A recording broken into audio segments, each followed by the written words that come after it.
मुस्कुराते सुबह।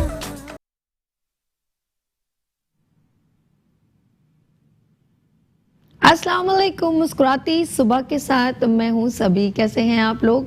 हमेशा की तरह देती हूँ दुआ, खुश रहें, आबाद रहें, अपनों के साथ रहें, एक दूसरे का ख्याल रखें और ख़ास अपने वालिदैन का बहुत ख्याल रखें, क्योंकि ये अल्लाह पाक का बहुत ही कीमती तोहफ़ा है। इस दुआ के साथ मैं अपने मॉर्निंग शो मुस्कुराती सुबह विद सभी का आगाज़ करती हूँ। और आज भी मैं आपको हैप्पीनेस न्यूज़ पहले दूँगी, फिर आपसे मैसेज शेयर करूँगी। और हैप्पीनेस न्यूज़ ऑलवेज़ जो मैं डेली आपको अनाउंस कर रही हूँ वो ये है कि एक्सपो सेंटर में हेल्थ एंड ब्यूटी एग्जीबिशन होने जा रहा है 7, 8, 9 फरवरी को। और ऑसिस इवेंट की जानिब से ये इवेंट ऑर्गेनाइज किया जा रहा है और इसमें health, fitness, seminar, beauty workshop, बहुत कुछ आपको देखने और सीखने का मौका मिलेगा। Free entry for family festival है और इसके अंदर बेस्ट प्रोडक्ट, हेल्थ से रेलेवेंट, फिटनेस से रेलेवेंट और ब्यूटी से रेलेवेंट आपको प्रोडक्ट भी मिलेगी बहुत रिजनेबल चार्जेस में और क्वालिटी वाइज आपको बहुत अच्छे प्रोडक्ट मिलेगी। तो जितनी खवातीन है वो रेडी हो जाए, जो ब्यूटी कॉन्शियस लोग हैं वो भी रेडी हो जाए, क्योंकि इसके अंदर हेल्थ एंड ब्यूटी सेमिनार भी है। और फिर एक और गुड न्यूज़ ये उसके साथ रेलेवेंट है, क्योंकि ऑसिस इवेंट की जानिब से तो ये इवेंट ऑर्गेनाइज किया जा रहा है एग्जीबिशन लेकिन स्पेशली ब्यूटी वर्कशॉप हो रही है पीबीआई एंड अर्श मीडिया की कोलैबोरेशन से। और उसमें ब्यूटिशियन जो है वो अपनी फॉरेन रजिस्ट्रेशन करवाएं और उसमें आपको haircut, hairstyle, hair colour और फेशियल और ब्राइडल मेकओवर और बहुत कुछ सीखने को मौका मिलेगा। ये है ब्यूटिशियंस के लिए। और ब्यूटिशियन जो नंबर नोट करेंगे 0344206992, क्योंकि इस पर आपने करना है मैसेज। जिस बच्ची ने, जिस ब्यूटिशियन ने मैसेज किया उसे हम रिप्लाई भी करेंगे और उसे रजिस्ट्रेशन भी मिल जाएगी।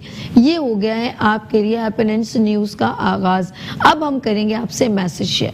आज है फ्राइडे, लेकिन हमने सोचा क्यों ना आज हम ख़वातीन जो है रेलेवेंट उनसे हेल्थ सेगमेंट में कुछ डिफरेंट चीज़ लेकर आएँ, डिफरेंट टॉपिक लेकर आएँ। तो मुझे मेरे जहन में एक बात चल रही है, किसी ने मुझसे शेयर की थी और वो ये थी, नाज़रीन, माँ अपने बेटे से कहती है कि बेटा बस मैं बहुत जो है ना अब उदास हो गई हूँ। खैरियत माँ, खैरियत क्या हो गया? कि भाई अम्मी मैं जो है ना उसने अपनी मतलब बेटे से शेयर किया, क्या मैं मर जाऊंगी और मैं क्या अपने घर में बच्चों की किलकारी सुने बगैर दुनिया से चली जाऊंगी? क्या ऐसा है कि फॉर एग्जांपल उन्होंने ये भी कहा साथ में, क्या बेटा मैं बगैर उसके दुनिया से चली जाऊंगी? क्या मैं पोता पोती की शक्ल नहीं देखूंगी? तो वो एक उदास सा उसने अपनी माँ ने अपने बेटे से शेयरिंग की। तो उसने कहा अम्मी इलाज तो करवा रही है मेरी बेगम और मैं जा तो रहा हूँ डॉक्टर के, अब अल्लाह पाक की जो रज़ा होगी वही होगा। तो उसने कहा तो बेटा अगर उससे नहीं होता तो तू दूसरी शादी कर ले। एज यूजुअल जो है माँ का एक होता है कि भाई चलो उससे नहीं हो रहा तो तुम दूसरी शादी कर लो। फिर उसने खुद ही, क्योंकि जाहिर सी बात है बीवी से एक अटैचमेंट होती है, मोहब्बत होती है, जिसके साथ 7 और 8 साल का जिसके साथ वक्त गुजारा होता है, उसके दुख सुख के जो साथी होता है उसके दिल में थोड़ी सी तो सॉफ्ट कॉर्नर आता है। उसने कहा कि माँ अगर मेरी दूसरी बीवी से भी बच्चा ना हुआ तो फिर? तो उन्होंने कहा नहीं होगा, यानी कि उनका कॉन्फिडेंस। और मुझे फिर ये वक्त ये याद आ जाता है मुहावरा कि औरत की दुश्मन होती है। लेकिन मैं सोच रही थी कि जब उसने कहा कि मैं तुम्हारी दूसरी शादी करवा दूं, तो मुझे एक बात मेरे जहन में हो रही थी कि मैं अपनी माँ को जानती हूँ, मैं अपनी नानी को जानती हूँ, मैं अपनी दादी को जानती हूँ, लेकिन मुझे नहीं पता मेरी नानी की भी कोई माँ होगी, मैं उनको नहीं जानती, मुझे पता ही नहीं है। मेरी नानी की अम्मी की भी अम्मी होंगी, मैं उनको नहीं जानती। यानी कि एक इंसान की जो है 3 नस्लें सिर्फ या 2 नस्लें तक जो है, या इंसान माँ बाप अपनी हैप्पीनेस या खुशी के लिए सिर्फ इतना ड्यूरेशन होता है, यानी कि 70 से 80 साल उसके लिए हम। और मुझे मेरे रब ने ये तो कहा नहीं जिसकी औलाद नहीं होगी मैं उसको दोज़ख में डाल दूंगा, ऐसा तो कुछ भी नहीं कहा मेरे रब ने। मेरे नबी ने ये नहीं फरमाया कि जिसकी औलाद नहीं होगी वो दोज़खी होगा। लेकिन मैं हैरान हूँ कि हम उस खुशी के लिए अपने लिए जब दूसरों को हर्ट कर देते हैं, ऐसे जुमले कह देते हैं, तो मैं कहती हूँ ज़रूर हमें दोज़ख मिलेगी। हम इस काम में तो ज़रूर हम किसी को, मेरा रब कहता है ना कि जब तुमने मुझसे माफ़ी मांगी तो मैं तुझे माफ़ कर दूंगा, ठीक है? उसका फिर वो हिसाब हो गया। लेकिन जिसका दिल दुखा के हम जाएंगे तो उससे माफ़ी ज़िंदगी में नहीं मांगी, या हमने उसका दिल दुखा दिया, तो मुझे बताएं इसका कौन जो है मदावा करेगा। तो हम कितनी आसानी से एक औलाद के लिए हम औरत को इतना ब्लेम कर देते हैं, और फिर वो मर्द जो है वो अंदर उस गया और उसने कहा कि भाई अपनी बीवी ने, फिर ऑफ कोर्स जो वाइफ होती है ना, उसके दिल में, औरत में आती है, मोहब्बत भी आती है। उसने कहा कि अगर तुम्हारी माँ कहती है तो दूसरी शादी कर लो। उसने कहा कि तुम चुप हो जाओ, कोई ऐसी बात नहीं है, मेरी माँ को जाहिर सी बात है वो एक फीलिंग होती है। तो आप अपने जो है एक ज़िंदगी एक माँ ने गुजार ली, एक पोता पोती की आवाज़ सुनने के लिए आप क्या समझते हैं कि ये आप कुछ सही स्टेप ले रहे हैं? और समटाइम एक बात बताऊं, औलाद हो भी जाती है लेकिन बहुत एक दूसरे के दिल में जगह ही नहीं होती, क्राइसिस आ जाती है। या तो औरत के दिल में वो अपनी खुद पर एक स्पेस बनाए कि हाँ भाई मैं अपने शौहर को, या शौहर इतना सिंसियर हो कि राइट्स दे सके अपनी बीवी को कि मैं इसको भी दूंगा या उसको भी दूंगा, लेकिन इसकी कोई भी गारंटी नहीं है। एक समझ ले, मैं कहूँगी जुआ है, या एक अपनी एक, वो तस्कीन है कि मैं ये कर रहा हूँ तो शायद मेरी दूसरी शादी से बच्चे हो जाए। फिर मेरे एक रिसेंटली एक लेडी से मुलाकात हुई हॉस्पिटल में, 7 साल हो गए उनकी शादी को। उन्होंने कहा कि मेरे हस्बैंड सऊदीया में रहते हैं। मैं रियल बता रही हूँ आपको, पता है सभी जो है एक फैमिली प्रोग्राम करती हैं, और मैं कोई भी स्क्रिप्टेड बात नहीं करती। मैं जो बात करती हूँ मैं यहाँ से बात करती हूँ, और मेरे साथ जो इर्द गिर्द गिरदो नवा में जो वाकयात होते हैं वो आपसे शेयर करती हूँ। उन्होंने कहा कि मेरे 7 साल हो गए दुबई, सऊदीया से मेरे हस्बैंड आते हैं, मिलके चले जाते हैं। इस बार उन्होंने कहा मैं आऊँगा तो दूसरी शादी करूँगा। मैं उसका चेहरा देख रही थी, मैं रियली, मेरा एकदम ना, मैं भी थेरेपी ले रही थी और मेरा दिल ऐसे कट रहा था जब उसने कहा कि मेरा शौहर इस दफ़ा, उसने कहा मैं इस बार आऊँगा तो मैं शादी करूँगा क्योंकि मेरे बच्चे नहीं होते। यार हर ब्लेम औरत को क्यों जाता है? आज मैं इसको क्लियर करूँगी कि आया कि इसमें औरत की कहाँ से गलती है कि आपके शादी करने से जो है, या तो फिर उसको अगर कोई प्रॉब्लम है इंटरनल तो उसके ट्रीटमेंट करवाएं, लेकिन औरत का कहाँ से कसूर है कि वो जो है उसको आप इतना ब्लेम कर देते हैं। फिर आपको पता है उसको कितने, मुझे आज तक किसी मर्द को ताने सुनते हुए मैंने नहीं सुना कभी भी, वो उसको परवाह ही नहीं, अगर उसको कोई कह भी देगा उसको परवाह नहीं होगी। औरत को इतने ताने क्यों? अभी शादी नहीं हुई, शादी नहीं हुई, शादी हो जाती है, बच्चे नहीं हुए, बच्चे नहीं हुए, अरे स्कूल नहीं किया, स्कूल नहीं, सब चीज़ औरत के ऊपर क्यों की जाती है? वो किस बात की रिस्पॉन्सिबल है, मुझे ये बताएं। आपको पता है उसके इतने जो हकूक़ हैं, कहते हैं वो खुशी से कुछ करती है, लेकिन औरत को कोई भी एक जब शादी हो जाती है तो बीवी को इतने नहीं कि वो नौकर बन के आपको, वो खुशी से जो काम करती है वो उसकी मोहब्बत है। लेकिन हम उसको इतना टारगेट करते हैं, नंदें और देवरानियाँ और डिफरेंट जो हैं क्राइटेरिया के लोग हैं वो उनको हिट करते हैं। अरे तुम्हारे बच्चे नहीं हुए, तुम किसी डॉक्टर के गई हो, ठीक है आप कोई हेल्पिंग हैंड, तो आप उसको, वो उसको फील हो जाता है कि हाँ यार ये बंदी मेरे से सिंसियर है। तो प्लीज़ प्लीज़ प्लीज़ जब भी कोई ऐसी प्रॉब्लम हो तो पहले तो इस चीज़ को जो है देखें कि आया कि प्रॉब्लम है किस में। हम औरत को ऑलवेज ब्लेम करते हैं, सास है वो अपने बेटे को ऑप्शन देने शुरू कर देती है शादी के, फिर इर्द गिर्द के माहौल। तो आज हम डिस्कस करेंगे, बहुत सीनियर यहाँ पर health consultant, gynaecologist, general physician यहाँ पर मौजूद हैं। तो मैं दावत दूंगी डॉक्टर उज़मा इमरान को, she is a gynaecologist. Please आ जाइए। अस्सलाम वालेकुम। आपने काफ़ी देर स्टे किया, मेरी बात सुनी, कैसे हैं आप? अस्सलाम वालेकुम। प्लीज़ हैव अ सीट, बैठे बैठे प्लीज़ तशरीफ़ रखें। अच्छा, दूसरी मेरी एक बहुत प्यारी सी जो है हेल्थ कंसल्टेंट हैं, और वो पहले भी मेरे पास यहाँ पर प्रोग्राम जो आज आ चुकी हैं मेरे प्रोग्राम में, इस लेबॉर्ट्री की जानिब से जनरल मैनेजर है वहाँ की, तो डॉक्टर नैयर प्लीज़ कम आ जाएं। जी मैम कैसी हैं? अस्सलाम वालेकुम। आज तो क्या बात है, बहुत सारे काम करती हैं आप माशाल्लाह, मैंने देखा बहुत एक्टिव है। प्लीज़ बैठ जाइए। अच्छा जी, हम बात करेंगे आज नाज़रीन, हम आपसे बात करेंगे, और नंबर स्क्रीन पर जो है चल रहा है, और आपने किसी तरह का भी कोई भी सवाल रेलेवेंट टू योर हेल्थ, और बहुत सारी जो मैं देखती हूँ बहनें हैं और माएँ हैं अपनी बेटियों के लिए सवाल करती हैं यहाँ पर लाइव कॉल कि मेरी बेटी के साथ ये प्रॉब्लम है, ये तो आज बिल्कुल आप ऑप्शन है, ईजीएस्ट आप क्वेश्चन कर सकती हैं। बहुत सीनियर हेल्थ कंसल्टेंट मौजूद है। पहले मैं उज़मा साहब से बात करूंगी। मैम, अभी आपने मेरा मैसेज भी सुना, बड़े गौर से सुन भी रही थी, क्या ऐसा होता है? बिल्कुल, हमारे यहाँ देखें बात ये है कि जैसे ही शादी होती है तो एक्सपेक्टेशन ये होती है कि अगले ही महीने गुड न्यूज़ आ जाएगी। हमारे पास जो पेशेंट्स आते हैं सिर्फ 4 महीने शादी को हुए हैं, 5 महीने हुए हैं, लेकिन वो बेचारी लड़कियां जो है परेशान होकर आ जाती हैं कि कंसीव नहीं कर पा रही हैं। तो ये एक मतलब माइंडसेट है कि जैसे ही शादी हो तो बेबी का होना ज़रूरी है, और नहीं होता तो तरह तरह की बातें शुरू हो जाती हैं। उसकी वजह से स्ट्रेस बढ़ता है, और जितना स्ट्रेस बढ़ता है उतनी ज़्यादा हार्मोन्स इफेक्ट होती हैं। डॉक्टर साहिबा भी एंडोक्राइनोलॉजिस्ट हैं कि स्ट्रेस भी जो है बहुत बड़ा फैक्टर है कि जो नॉर्मल प्रोसेसेस हैं बॉडी के, कोई भी काम सही तौर से नहीं हो सकता अगर बंदा स्ट्रेस में हो। अच्छा, आप मुझे बताएं, कंसीव जब हम कहते हैं कि इसका बेसिकली ना कंसीव करने का रीज़न हम क्या समझते हैं, औरत के लिए क्या प्रॉब्लम है? देखिए, सिर्फ औरत के लिए नहीं है। पहले तो ये बिल्कुल गलत ख्याल है कि सिर्फ औरत ही इन्वॉल्व है। अगर कंसीव नहीं हो रहा तो बेसिकली हम 3 चीज़ों को देखते हैं कि फीमेल यानी कि औरत जो है उसके अंदर वो ओव्यूलेट करी है, उसके एग्स जो हैं वो बन रहे हैं या नहीं बन रहे हैं, उसकी जैसे ट्यूब्स खुली हैं या नहीं, और मर्द को भी हम देखते हैं कि कोई मेल फैक्टर तो नहीं है। Okay. ठीक है, तो ये बेसिकली 3 चीज़ों को हम इवेल्युएट करते हैं।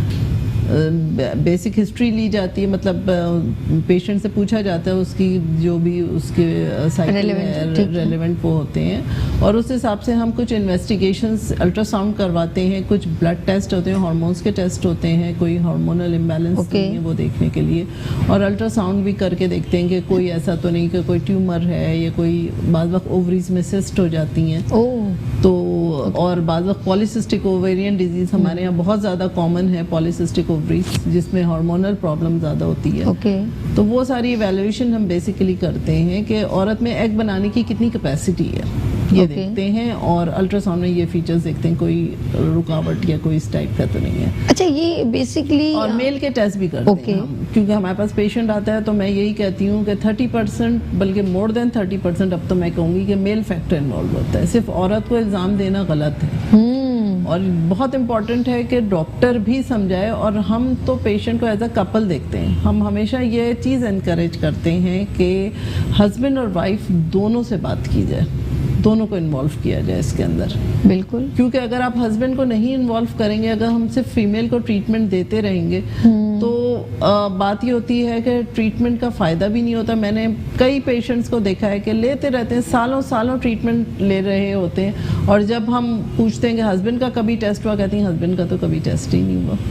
वो तो किसी और हस्बैंड्स में इतनी प्रॉब्लम्स निकल आती हैं। आजकल तो जो लाइफ स्टाइल हो गया है कि इतने पान, गुटखे, सिगरेट, इन चीज़ों में जो इन्वॉल्व हो गए हैं हमारी यंग जनरेशन, बहुत ज़्यादा स्ट्रेस भी बढ़ गया है, और ईटिंग हैबिट्स इतनी ज़्यादा ख़राब हो गई हैं लोगों की कि जाहिर सी बात है बहुत हाई कैलोरी डाइट का रिवाज हो गया आजकल। ठीक है ना, एवरीबडी इज़ गोइंग आउट, तो घर में खाने कम खाते हैं और आउटडोर ज़्यादा पसंद करते हैं। बिल्कुल, उसकी वजह से ओबेसिटी बढ़ती है, ओबेसिटी की वजह से हार्मोन्स खराब होती हैं, मेल और फीमेल दोनों के। फास्ट फूड को ज़्यादा लोग लाइक करने शुरू कर दिए, जो आउटडोर हम लोग खाने जो पसंद करते हैं, देख लें उसके कितने वेरी सीनियर हैं ये डॉक्टर फौजिया और उज़मा, और इस वक्त जो ये बता रही हैं ये बिल्कुल ऑथेंटिक बातें, जो इनकी क्राइटेरिया में पेशेंट आते हैं, फिर इनको पता चलता है कि क्या क्या प्रॉब्लम्स हो रही हैं। तो एनवायरमेंटल टॉक्सिन्स जिसको हम कहते हैं कि एनवायरमेंटल टॉक्सिन्स इतने ज़्यादा हैं, आप एंडोक्राइनोलॉजिस्ट आप भी जानेंगी कि बहुत सारी चीज़ें जो हम खा रहे हैं, जो हमारा लाइफ स्टाइल हो गया है, जो वेजिटेबल्स आजकल मिल रही हैं, सब्जियां, उसमें सारे पेस्टिसाइड्स पड़े हुए होते हैं, जो दूध है उसमें प्रिजर्वेटिव्स पड़े हुए होते हैं, इसके अलावा जो हम चिकन खा रहे हैं या वो खा रहे हैं तो उसके अंदर हार्मोन्स और उनको जो फीड मिलता है तो ना ग़िज़ा आजकल सही मिलती है, इसी वजह से इनफर्टिलिटी भी बढ़ती जा रही है। उसके अलावा लोगों का लाइफ स्टाइल ये है कि फ़िज़िकल एक्टिविटी ख़त्म हो गई है लोगों की, स्पेशली यंग जनरेशन की, हर वक्त लैपटॉप, मोबाइल, इस पे बैठे रहते हैं। उसकी वजह से ये हो रहा है कि चूँकि फ़िज़िकल एक्टिविटी ख़त्म हो गई है, फास्ट फूड ज़्यादा यूज़ कर रहे होते हैं लोग, तो वेट गेन्स होते हैं, उसकी वजह से हार्मोन्स ख़राब होते हैं। अच्छा, एक और बात आपने बहुत अच्छी की कि ये लोग लैपटॉप और इन चीज़ों में फ़िज़िकल एक्टिविटी भी ख़त्म हो गई है, और पहले ये होता था कि लोग जो है ख़वातीन हो या कुछ हो, सब अपने बच्चों में बिजी रहते, सिर्फ एक पीटीवी होता था तो उसे ही देख लेते थे, और लेकिन सबकी हेल्थ बहुत अच्छी थी, उम्रें भी बहुत अच्छी थी। बिल्कुल। और अब तो वो सब इन्होंने एक डब्बे में बंद कर दिए और हमें भी एक डब्बे में बंद कर दिए। अब हम भी वो फार्मी मुर्गियों की तरह ऐसे बैठे रहते हैं और जरा सा भी हिलते हैं तो हम लोग मोबाइल यूं लिया और यूं चल रहे हैं और इसमें बड़ी कॉमेडी है। ऐसा ही कहले लाइफ स्टाइल ऐसा ही हो गया। लेकिन अभी भी मैंने देखा है, जैसे डॉक्टर नैयर की बात करूंगी, ऑलवेज बिजी रहती हैं। मैं अगर मैसेज भी करती हूँ तो बहुत देर में रिप्लाई होता है क्योंकि इनका फोकस अपने काम की तरफ होता है। तो ऐसे लोग फिर भी अपने आप को बहुत मैनेज कर रहे हैं, लेकिन जो लोगों के छत पारे हैं, कुछ काम नहीं है, वो मोबाइल की तरफ है। अच्छा, मैं आपसे सवाल करूंगी डॉक्टर नैयर, ऑफ कोर्स आपसे ईसा लेबोरेटरी में लोग आते हैं, चेकअप करवाते हैं, ब्लड टेस्ट होता है, ये सब कुछ होता है आपके क्लिनिक में। तो अब मुझे ये बताइए कि जब खवातीन का ये कॉन्सेप्ट है, हमेशा हम मर्द को ब्लेम करते हैं, मेकअप रूम में भी बात कर रहे थे, तो औरत कितनी जो है इसके टारगेट बनती है कि आप हमें यानी कि औलाद से नवाज नहीं रही हैं? बिल्कुल साहबी, सबसे पहले तो मुबारकबाद, बहुत ही आज का टॉपिक आपने बहुत अच्छा रखा है। हमेशा आपके प्रोग्राम में आके मुझे बहुत अच्छा लगता है और आज का टॉपिक तो बहुत ही अच्छा है, बहुत रेलेवेंट। और डॉक्टर साहब माशाल्लाह हमारी इतनी एक्सपर्ट यहाँ मौजूद हैं। डॉक्टर साहब गायनी से रिलेटेड चीज़ों को हाईलाइट कर रही हैं और मैं चाहूँगी कि मेडिसिन से रिलेटेड चीज़ों को हाईलाइट कर दूँ। बिल्कुल ऐसे ही है, हमारे यहाँ फीमेल को ही टारगेट बनाया जाता है और अगर किसी की औलाद नहीं हो रही तो फोकस्ड जो है वो बहू पे, बिल्कुल लड़की पर ही होता है। हालांकि जैसे अभी डॉक्टर उस्मान ने बताया कि आप बिलीव करेंगे हमारे पास जो इनफर्टिलिटी के केसेस आते हैं और जब हार्मोनल एसेज हो रहे होते हैं तो मतलब 2/3 में मेल का इशू निकल रहा होता है, फीमेल के भी इश्यूज हो रहे होते हैं। होता क्या है कि हमारे पास, जब मेरे पास क्लिनिक में भी कोई, पहले बात तो मैं आपके चैनल के तवज्जो से लोगों को ये कहना चाहूँगी कि अभी शादी हुई है, सांस लेने दो उनको, थोड़ा लाइफ एंजॉय करने दो, रिलैक्स होने दो, एटलीस्ट 1 ईयर 2 ईयर तो मतलब उनको एंजॉय कर लेने दो। उसके बाद आप ठीक है सब सोचें या स्ट्रेस दें लड़की को। हमारे यहाँ पर शादी को 2 महीने होते हैं और बस फिर फौरन से ये स्ट्रेस बढ़ा दिया जाता है लड़की के ऊपर। और जैसे डॉक्टर साहब ने कहा कि मैं एज ए एंडोक्राइनोलॉजिस्ट आपको ये बात बता रही हूँ कि स्ट्रेस का बहुत बड़ा हाथ है इसके अंदर। अगर आप स्ट्रेस में होते हैं तो आपका पूरी बॉडी का मैकेनिज्म डिस्टर्ब होता है सभी। तो एंडोक्राइनोलॉजिस्ट तो जो एंडोक्राइनोलॉजी हमारी है वो तो डिस्टर्ब ही होती है वो। तो उसमें अगर तो आपके हार्मोन्स नॉर्मल चल भी रहे होते हैं तो अपसेट हो जाते हैं, उनको रिलैक्स छोड़ दें। और मैं ये ज़रूर कहना चाहूँगी कि अगर आप फीमेल का करवा रहे हैं, आप सबसे पहले हम अल्ट्रासाउंड से स्टार्ट करते हैं, कुछ हार्मोनल टेस्ट करवाते हैं जो ज़रूरी टेस्ट होते हैं, लेकिन साथ साथ एक दो टेस्ट होते हैं जो मेल के mandatory normal routine test, semen analysis. अच्छा, मर्द बड़ा हेजिटेट होते हैं अगर आप उससे कहें ना, मैं अक्सर देखती हूँ चेहरे उनके देखने के होते हैं। अगर कभी कभी डॉक्टर कहते हैं ना कि ये मेल का टेस्ट है, उस स्लिप को वो रख के वो डिस्टर्ब ही रहते हैं कि ये मैंने कब करवाया। काउंसलिंग बड़ी इंपॉर्टेंट है। मैं हैरान हो जाती हूँ यार, ये क्या हो गया इन लोगों को। बल्कि मेरे पास ऐसे क्लिनिक में अक्सर ऐसे पेशेंट्स आते हैं, अलग से मेल आते हैं और वो कहते हैं डॉक्टर मेरी वाइफ अगले हफ्ते आपके पास आएंगी टेस्ट मेरी करवाने वाइफ के लिए, मैं नहीं हूँ, तो मेरा ये टेस्ट पहले से कर दें और अगर इसमें कुछ गड़बड़ हो तो प्लीज मेरी वाइफ को नहीं बताइएगा। अल्लाह अकबर। तो मैं उनसे यही कहती हूँ कि अल्लाह के बंदे, आप लोग जो हैं एक कश्ती के दोनों मुसाफिर हैं, दोनों ने 7 मंजिल तक जाना है। तो अगर आपने कोई छोटी मोटी चीज़ प्रॉब्लम्स हैं तो वो उसकी मेडिसिन हैं, उसके इंजेक्शन हैं, उसकी दवाइयाँ, ट्रीटमेंट है, तो आप ठीक हो जाएंगे, जिसमें परेशानी की क्या बात है। लेकिन अगर आप कॉन्फिडेंस के साथ चलेंगे तो दोनों को मतलब मंजिल तक पहुंचने में आसानी होगी। नहीं, जिन कपल्स में अंडरस्टैंडिंग होती है ना, उनका जब हम ट्रीटमेंट करते हैं तो आउटकम बहुत जल्दी आता है। ऐसे ही है, बिल्कुल। जिन लोगों में अंडरस्टैंडिंग नहीं होती वो पेशेंट बहुत ज़्यादा डिफिकल्ट टू ट्रीट होते हैं। जब हस्बैंड कोऑपरेट नहीं कर रहा होता है ना, तो उस वक्त ट्रीटमेंट जो होता है बहुत ज़्यादा डिफिकल्ट से डिफिकल्ट होता जाता है। और वो एक और बिल्कुल ठीक कह रहे हैं, अंडरस्टैंड करना हस्बैंड का बहुत ज़्यादा जरूरी है, क्योंकि वो इक्वल कंट्रीब्यूटर है इस प्रॉब्लम का, इक्वल कंट्रीब्यूटर हस्बैंड भी है। अच्छा, वो ना पता और ये माइंडसेट है नहीं, जिस तरह लड़के और लड़की का एक हमारे यहाँ मिथ है कि जी लड़का लड़की औरत की तरफ से होता है। हालांकि बात ये है कि ये चलिए आज क्लियर कर, आज ये क्लियर हो जाए। कर रहे थे थोड़ी देर पहले प्रोग्राम से पहले, तो इसका इल्जाम देना तो बिल्कुल ही गलत है औरत को, क्योंकि डिसाइडिंग फैक्टर तो मर्द के पास है, एक्स और वाई क्रोमोसोम में हम लोग सब जगह यही देखते हैं, क्या हुआ बेटी, ओए होए बेटी, यानी कि सारी औरत की गलती। अच्छा, मैं थोड़ा सा अपने नाज़रीन को एक्सप्लेन कर दूँ, ये टॉपिक डॉक्टर उस्मान ने बहुत अच्छा निकाल दिया। हम प्रोग्राम से पहले यही डिस्कस भी कर रहे थे कि ये जो भी मेल फीमेल, ये जो भी समझे गेम कह लें या वट एवर प्रोसेस कह लें, वो क्रोमोसोम्स का होता है। ठीक है। अच्छा, फीमेल जो होती हैं उसमें दोनों एक्स क्रोमोसोम्स होते हैं। ओके। और मेल के अंदर एक एक्स क्रोमोसोम होता है, एक वाई क्रोमोसोम होता है। ओके। तो जो न्यू बच्चा जो इस दुनिया में आएगा उसके क्रोमोसोम्स डबल एक्स होंगे या एक्स वाई होंगे, ये डिपेंड करता है टोटली मेल के ऊपर, क्योंकि फीमेल में तो दोनों एक्स वाई क्रोमोसोम तो औरत के पास है ही नहीं, वो कैसे दे सकती है? तो अगर मेल का वाई क्रोमोसोम मिलेगा सभी तो मेल बेबी होगा, वरना फीमेल बेबी होगा। तो इसका भी ब्लेम औरत पे, औरत पे होता है कि बेटियां हो रही है। हालांकि अगर किसी को ब्लेम किया जाए वैसे तो इसमें तो अल्लाह की तरफ से, बट बेसिकली ये मेल का पार्ट होता है। ठीक, तो इसमें जो डिसाइडिंग फैक्टर मेल होता है। बीवी मेल से कह सकती है कि भाई ये वाई क्रोमोसोम क्यों नहीं था। अच्छा, ये एक हम लोग आपस में इसलिए गुफ्तगू करें कुछ। अच्छा, हमारे दरमियान एक कॉलर है नाजिया फ्रॉम कराची। अस्सलाम वालेकुम। अस्सलाम वालेकुम, नाज़ी बात कर रही हूँ कराची से। हाँ जी, मेरे कान में आ रही है, स्टूडियो में नहीं आ रही आवाज। हेलो डॉक्टर से बात करनी थी मुझे। हाँ सिस्टर, आप होल्ड कीजिए जरा। आदिल भाई, स्टूडियो में आवाज नहीं आ रही, जरा चेक कीजिए। हेलो नाजिया। अस्सलाम वालेकुम, नाजिया बात कर रही हूँ कराची से। नाजिया जाइएगा नहीं, नाजिया ने कोई सवाल। अच्छा, सवाल कीजिए, मेरे कान में तो आवाज आ रही है, आप सवाल कीजिए नाजिया। नाजिया, मुझे पूछना था इसके हवाले से कि मेरे पड़ोस में मेरी चची कहलाते हैं, वो उनको 10 साल से उनका बेबी नहीं है और उनको काफी तनकीद का सामना है। लोग परेशान करते हैं और लोग कहते हैं कि तुम बांझ हो और बहुत सी बातें इस तरह की करते हैं कि वो बुरा लगता है। तो क्या इसका कोई इलाज नहीं है और ये ऐसा क्यों होता है? मुझे ये पूछना था। आपको समझ नहीं है उस्मा? क्लियरली आप बता दें मुझे। अच्छा, आपको समझ में है? कोई बस ये समझ में है 10 ईयर से औलाद नहीं हो रही तो उनको क्या, उनको टेस्ट क्या करो? अच्छा टेस्ट क्या करवाने हैं? देखिए 10 इयर्स से जब औलाद नहीं हो रही तो जैसे इनफर्टिलिटी सेंटर है हमारा, ठीक है, तो वहाँ पे हम ऑफर करते हैं, हमारे कोऑर्डिनेटर्स होते हैं, डॉक्टर्स होते हैं, जूनियर डॉक्टर्स, वो आप आइए वहाँ पे जो है आपके ब्लड टेस्ट, हार्मोन टेस्ट करवाए जाएंगे, अल्ट्रासाउंड करवाया जाएगा, आपके हस्बैंड का टेस्ट करवाया जाएगा।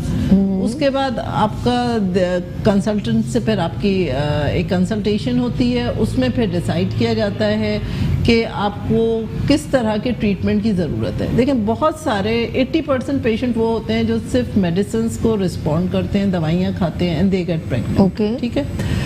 लेकिन कुछ ऐसे पेशेंट्स होते हैं 20% जिनको एडवांस ट्रीटमेंट की ज़रूरत पड़ती है, ठीक है। एडवांस ट्रीटमेंट लाइक जैसे हम इंट्रायूट्राइन इंसेमिनेशन करते हैं, जैसे सीमेन को हम इंजेक्ट कर देते हैं यूट्राइन कैविटी के अंदर, या हम IVF या टेस्ट ट्यूब बेबी करते हैं, ठीक है। अच्छा, टेस्ट ट्यूब बेबी का भी कॉन्सेप्ट? जी, टेस्ट ट्यूब बेबी। बल्कि अब तो देखिए साइंस और ज़्यादा एडवांस हो गई है। टेस्ट ट्यूब के अंदर भी हम ये भी कर सकते हैं कि अगर जैसे लोगों के बच्चे मुसलसल एबनॉर्मल हो रहे हैं या मुसलसल बच्चे ज़ाये हो जाते हैं, क्योंकि मोस्टली ये क्रोमोसोमल, जैसे इन्होंने कहा, क्रोमोसोमल एबनॉर्मेलिटीज़ होती हैं कुछ, तो उसकी वजह से उनके बच्चे ज़ाये होते हैं या एबनॉर्मल बच्चे हो रहे होते हैं। सीपी चाइल्ड भी यही काउंट करता है? नहीं, सीपी तो वो चाइल्ड बर्थ के दौरान अगर सेरेब्रल हाइपोक्सिया हो जाए, यानी ऑक्सीजन की कमी हो जाए, कोई डिफिकल्ट डिलीवरी हो, तो उसमें ज़्यादातर होते हैं। लेकिन अगर मेंटली जैसे रिटार्डेड बच्चे होते हैं या एबनॉर्मल फीचर्स होते हैं मुख्तलिफ किस्म के, तो उसके अंदर या थैलेसीमिया की बीमारी, जैसे ख़ानदानों में कुछ ख़ानदानी बीमारी होती हैं, सिस्टिक फाइब्रोसिस है, थैलेसीमिया की बीमारी है, ठीक है, तो उसके अंदर ये डाउन सिंड्रोम के बच्चे जैसे होते हैं, मंगोल बच्चे जो मैं समझ गया, हाँ। तो उसके अंदर हम ये कर सकते हैं कि हम जो एम्ब्रियोज बनाते हैं IVF में, उनकी हम बायोप्सी लेते हैं। प्री इम्प्लांटेशन जेनेटिक डायग्नोसिस ये चीज़ कहलाती है, और उन एम्ब्रियोज को टेस्ट करते हैं। जैसे हमने मुख्तलिफ किसी कपल का जैसे ट्रीटमेंट किया IVF, तो एम्ब्रियोज अगर 5-6 एम्ब्रियोज बन गए तो सबकी बायोप्सी करेंगे और उनमें से जो नॉर्मल बच्चा होगा उस बेबी को हम यूट्रस में रख देते हैं, और जो एबनॉर्मल होते हैं वो जाहिर सी बात है वी डोंट प्लेस दैट। तो उस तरीके से, क्योंकि नॉर्मल एबनॉर्मल सेल हर किसी के जिस्म के अंदर है, तो ज़रूरी नहीं होता कि हर बच्चा ही उनका एबनॉर्मल बने, उनमें से कुछ नॉर्मल भी बनेंगे। सही। तो ये एक तरीका प्रोसीजर है कि अगर जिनके, मेरा मैसेज ये है कि अगर जिनके रिकरेंट बार बार बच्चे ज़ाये हो जाते हैं, वो ज़ाये भी इसी वजह से होते हैं कि बच्चे एबनॉर्मल होते हैं, जेनेटिक एबनॉर्मेलिटीज़ होती हैं, तो इन ऐसे कपल्स को इस तरह से भी हेल्प किया जा सकता है। अच्छा, बहुत इंपॉर्टेंट क्वेश्चन मैं करूंगी कि कुछ लोग इसका आंसर अपने ब्रेक के बाद देना है, लेकिन सवाल ये, नाज़रीन आप भी सुन लें, सवाल ये कि अक्सर लोग कंसीव करते हैं लेकिन ज़्यादा देर रह नहीं पाता और उनके 2-3 बार होते हैं, मिसकैरेज हो जाते हैं। अच्छा जी, टर्मोटोलॉजी क्या कहते हैं, ऐसे टर्म्स हैं मेडिकल पॉइंट ऑफ व्यू से जो मुझे नहीं मालूम, जिसको आप लोग आम जबान में कहते हैं बच्चे ज़ाये। अच्छा जी, अच्छा जी, यहाँ लेंगे छोटी सी ब्रेक और मिलते हैं ब्रेक के बाद मुस्कुराती सुबह विद सभी के साथ, उज़मा के साथ एंड डॉक्टर नैयर के साथ। मुस्कुराते सुबह। वेलकम बैक मुस्कुराती सुबह के साथ मैं हूं सभी, और आज हम हेल्थ सेगमेंट में टॉपिक जो है वो इनफर्टिलिटी है, बांझपन है, ख़वातीन में इंटरनल प्रॉब्लम्स और मर्द हज़रात में भी होती हैं, और जो बच्चे ना होना, कंसीव ना करना, और अक्सर ख़वातीन जो हैं इसको बहुत जो है वो हिट भी होती हैं और उनको टारगेट किया जाता है कि भाई ये बेटियाँ हो रही हैं तो भी औरत को ब्लेम किया जाता है, औलाद ना हो तो भी ब्लेम किया जाता है। बेसिकली साइंटिफिक रीज़न नहीं मालूम होता कि प्रॉब्लम्स है क्या, तो इसको सॉर्ट आउट किया जा सकता है किसी भी तरीके से। अब तो बहुत ज़्यादा टेक्नोलॉजी जो है वो बहुत ग्रूम अप हो गई है, तो ईजिएस्ट वे हो गया है, लेकिन इसके लिए सबसे इम्पोर्टेंट है कि ऑथेंटिक और रिलायबल पर्सन के पास जाया जाए। आप जगह जगह जो है, अब वो वक्त चला गया, क्योंकि पहले जो जिस तरह डॉक्टर उज़मा ने कहा कि पहले जो होता था हर चीज़ नेचुरल थी, लेकिन अब जो है हम नेचर से भी दूर हो गए, नेचुरल चीज़ों से भी दूर हो गए, तो हमारे पास जो है प्रिजर्व चीज़ें, फास्ट फूड, ये हमारी तमाम चीज़ें अंदर से ऑर्गेन हो गए, उस टाइप के अब हुए नहीं है, तो उम्र भी कम, बीमारियां ज़्यादा। तो अब हम जो है ना, वो जो पहले जो घर में दाई होती थी ना, उससे भी ट्रीट हो जाता था एज कंपेयर टू बहुत पुरानी बात, क्योंकि औरत अंदर से मजबूत थी, वो हैंडल कर लेती थी। 1% किसी की डेथ हो जाए, लेकिन मेजोरिटी औरतों की ईजीएस्ट जो है डिलीवरी, लेकिन अब नहीं हो सकता। अब जिस तरह की हाई ब्लड प्रेशर हो जाए क्या करोगे, ऑक्सीजन कम हो जाए, ब्रेन तक नहीं पहुंचे तो क्या करोगे, कुछ प्रॉब्लम हो जाए, बच्चे को कुछ हो जाए तो क्या करोगे, कुछ नहीं कर सकते आप लोग। तो अक्सर ख़वातीन का एक और कॉन्सेप्ट है, मैं एक रियल बता रही हूँ, कि वो दागे तावीज़ करना शुरू कर देती है। ये भी है, ठीक है, कलाम इलाही पढ़ना तो वो तो हम सब पे फ़र्ज़, हम पढ़ सकते हैं, कुरान पाक से बेहतर तो कोई नहीं, लेकिन हम लोग अपने रब से कम और जाके हम उन बाबाओं पे ज़्यादा फोकस कर लेते हैं कि ये जो आपको धागा बांध देंगे तो आपकी औलाद हो जाएगी, और इस तरह काफ़ी औरतें ख़राब हो जाती हैं। ऐसे ख़राब आदमी जो हैं, जो जाली पीर हैं, वो औरतों को नुकसान पहुंचा देते हैं। मैं डॉक्टर नैयर से और डॉक्टर उज़मा से अगेन अस्सलाम वालेकुम वेलकम करती हूँ, और मैं नैयर आपसे ये पूछ लूँगी कि मुझे इस बात पे ज़रा बताएं कि आया कि औरतें जब औलाद कंसीव नहीं करती, अच्छे कंसल्टेंट के पास जाने के बजाय वो एक तो ऐसे ही किसी लेडी डॉक्टर के पास चली जाती हैं, या नर्स के पास चली जाती हैं, दाई के पास चली जाती हैं, या तो पीर बाबाओं के पास जाती हैं। बताएं क्या है। देखिए शबी, सबसे पहले तो मैं आपको ये बताऊं कि शादी के बाद और बच्चा होने का प्रोसेस ये स्टार्ट उस वक्त से ही हो जाता है जब एक बच्ची पैदा होती है और इस दुनिया में आती है। अगर हम शुरू से अपने बच्चियों का ख्याल रखें, उनकी हेल्थ का, उनकी रूटीन का, हेल्दी डाइट का, तो हम इन काफ़ी जो फ्यूचर में चीज़ें उससे बच सकते हैं। अच्छा, कुछ मेडिकल चीज़ें भी ऐसी होती हैं, जिससे कुछ बच्चियों में थायराइड का प्रॉब्लम होता है या हार्मोनल प्रॉब्लम होता है, और शादी से पहले ही इंडिकेशंस आ रही होती है, साइकिल्स उनकी डिस्टर्ब्ड हैं, तो माएँ अपनी बच्चियों को ये अवेयरनेस दें, उनकी काउंसलिंग करें कि जैसे ही बच्ची 9, 10, 11, 12 साल की होती है, उनको ये चीज़ें बताएं कि इस तरह की अगर वो प्रॉब्लम्स होती हैं तो वो माँ से डिस्कस करें, ताकि अगर कोई हार्मोनल प्रॉब्लम उनके अंदर है, कभी कभी थायराइड का प्रॉब्लम होता है, कभी कभी इतनी माइन्यूट सी चीज़ होती है जो ट्रीट नहीं हो रही होती है, और फिर वो वक्त के साथ साथ वो बढ़ती चली जाती है। तो एक तो आप शादी से पहले ही लड़की की हेल्थ का ख्याल रखें, सबसे पहली बात तो ये, ठीक है। फिर आप शादी से पहले, अब तो माशाल्लाह लोगों में इतनी अवेयरनेस आ गई है, सभी हमारे यहाँ डॉक्टर ईसा लेबॉर्ट्री में भी हमने भी एक शादी मुबारक पैकेज हमने जो है वो लॉन्च किया है, जिसमें बहुत नॉमिनल चार्जेस के ऊपर, एथिकल रेट्स के ऊपर वो तमाम रिलेटेड टेस्ट किए जा रहे हैं जो एक हेल्दी कपल के लिए मैंडेटरी होने चाहिए। और मैं आपको बताऊं, देखिए इसमें कोई बुरी बात नहीं है, आप लोग शादी से पहले अपनी बच्चियों का टेस्ट कराएं, बल्कि हमने तो ब्राइड और ग्रूम दोनों के पैकेजेस निकाले हैं, जिसमें छोटी छोटी सी चीज़ें होती हैं जो आप वक्त पे अगर उसको एड्रेस कर लें तो उसका ट्रीटमेंट कराया जा सकता है, जो बाद में प्रॉब्लम। और मैं आपको एक छोटी सी बात बताऊं कि अभी मैं ये थोड़ा सा आपके क्वेश्चन से ज़रा सा हट गया है ये बात टॉपिक, लेकिन जो आपने ये बाबा वाली बात की है, तो डॉक्टर उस्मा, जो बच्चे फौरन से पैदा हुए और मर गए, बच्चे पैदा हुए और मर गए, और फिर वो माँ बाप बाबाओं के पास जा रहे हैं, और वो जी आसेब का साया हो गया, कुछ सिंपल एक छोटा टेस्टिंग भी अवेलेबल जी, आप जो है अपने जीन्स का कंप्लीट वर्कअप करा सकते हैं। अगर जैसे लोग हैं जिनके बच्चे हो के मर जाते हैं, इसे क्या प्रॉब्लम, शौहर और बीवी दोनों का टेस्ट हो सकता है, क्योंकि इसमें देखिए बहुत सारी मल्टीपल प्रॉब्लम हो सकती है। एक तो डायबिटीज हमारे यहाँ सबसे ज्यादा कॉमन है, उससे भी आपको माइनर चीज बता दूं, ब्लड ग्रुप। अच्छा, अगर तो फीमेल मतलब मदर जो है वो नेगेटिव है और हस्बैंड उसका पॉजिटिव है, तो उससे जो बेबी बॉर्न होता है उसको हम कहते हैं RH इनकम्पेटिबिलिटी, जो केसेस जिसमें बच्चे बार बार मर रहे होते हैं। विदिन 48 आवर्स बच्चा मर गया, एक माँ उसने 9 मंथ्स का एक कठिन सफर गुजारा, डिलीवरी हुई और जी 24-48 आवर्स में बच्चा मर गया। सिर्फ उसका रीजन ये होता है कि माँ का ब्लड ग्रुप नेगेटिव होता है, और अगर वो एक इंजेक्शन लगवा ले एंटी-डी का विदिन 72 आवर्स डिलीवरी के बाद, 72 घंटे से पहले बल्कि एंटीनेटल भी लग रहा है, एंटीनेटल आखिरी मंथ्स में भी वो इंजेक्शन लग रहा होता है, तो सभी आप एक बच्चे की जान बचा सकते हैं। मतलब इतनी छोटी सी चीजें ब्लड ग्रुप का ना पता होना, वजह से लगातार ऐसे अवेयरनेस ही हो गई ना, फिर यही बात लगातार बच्चे मर गए पेशेंट के। और वो हमने इंटीरियर में हमने डॉक्टर ईसा लेबोरेटरी के प्लेटफॉर्म पे कैंप किया था इंटीरियर सिंध में। अब यकीन करें खातून मेरे पास आई जो उनके 9 बच्चे एक्सपायर हो चुके थे, अल्लाह अकबर। और जब हमने वहाँ पे उनका ब्लड टेस्ट किया तो सिंपल वो नेगेटिव थी और उनके हस्बैंड पॉजिटिव थे। ये तो पुराने जमाने में ये अलमिया है कि अगर वो एक इंजेक्शन एंटी-डी का लगवा लेती तो वो अपने बच्चों को सेव कर सकती थी। वो तो खैर एजुकेशन और अवेयरनेस की तो इस मुल्क में बहुत ज्यादा जरूरत है, लेकिन अब मैं इनफर्टिलिटी के हवाले से आपका प्लेटफॉर्म जो है वो बहुत इम्पोर्टेंट है, लेकिन आप चूंकि आज टॉपिक इनफर्टिलिटी का है तो उस हवाले से मैं आपको बताना चाहूंगी। अच्छा, इनसे पूछिए कितने एक हफ्ते से मैं कह रही हूँ ये प्रोग्राम करना, बिल्कुल ऐसा ही था ना।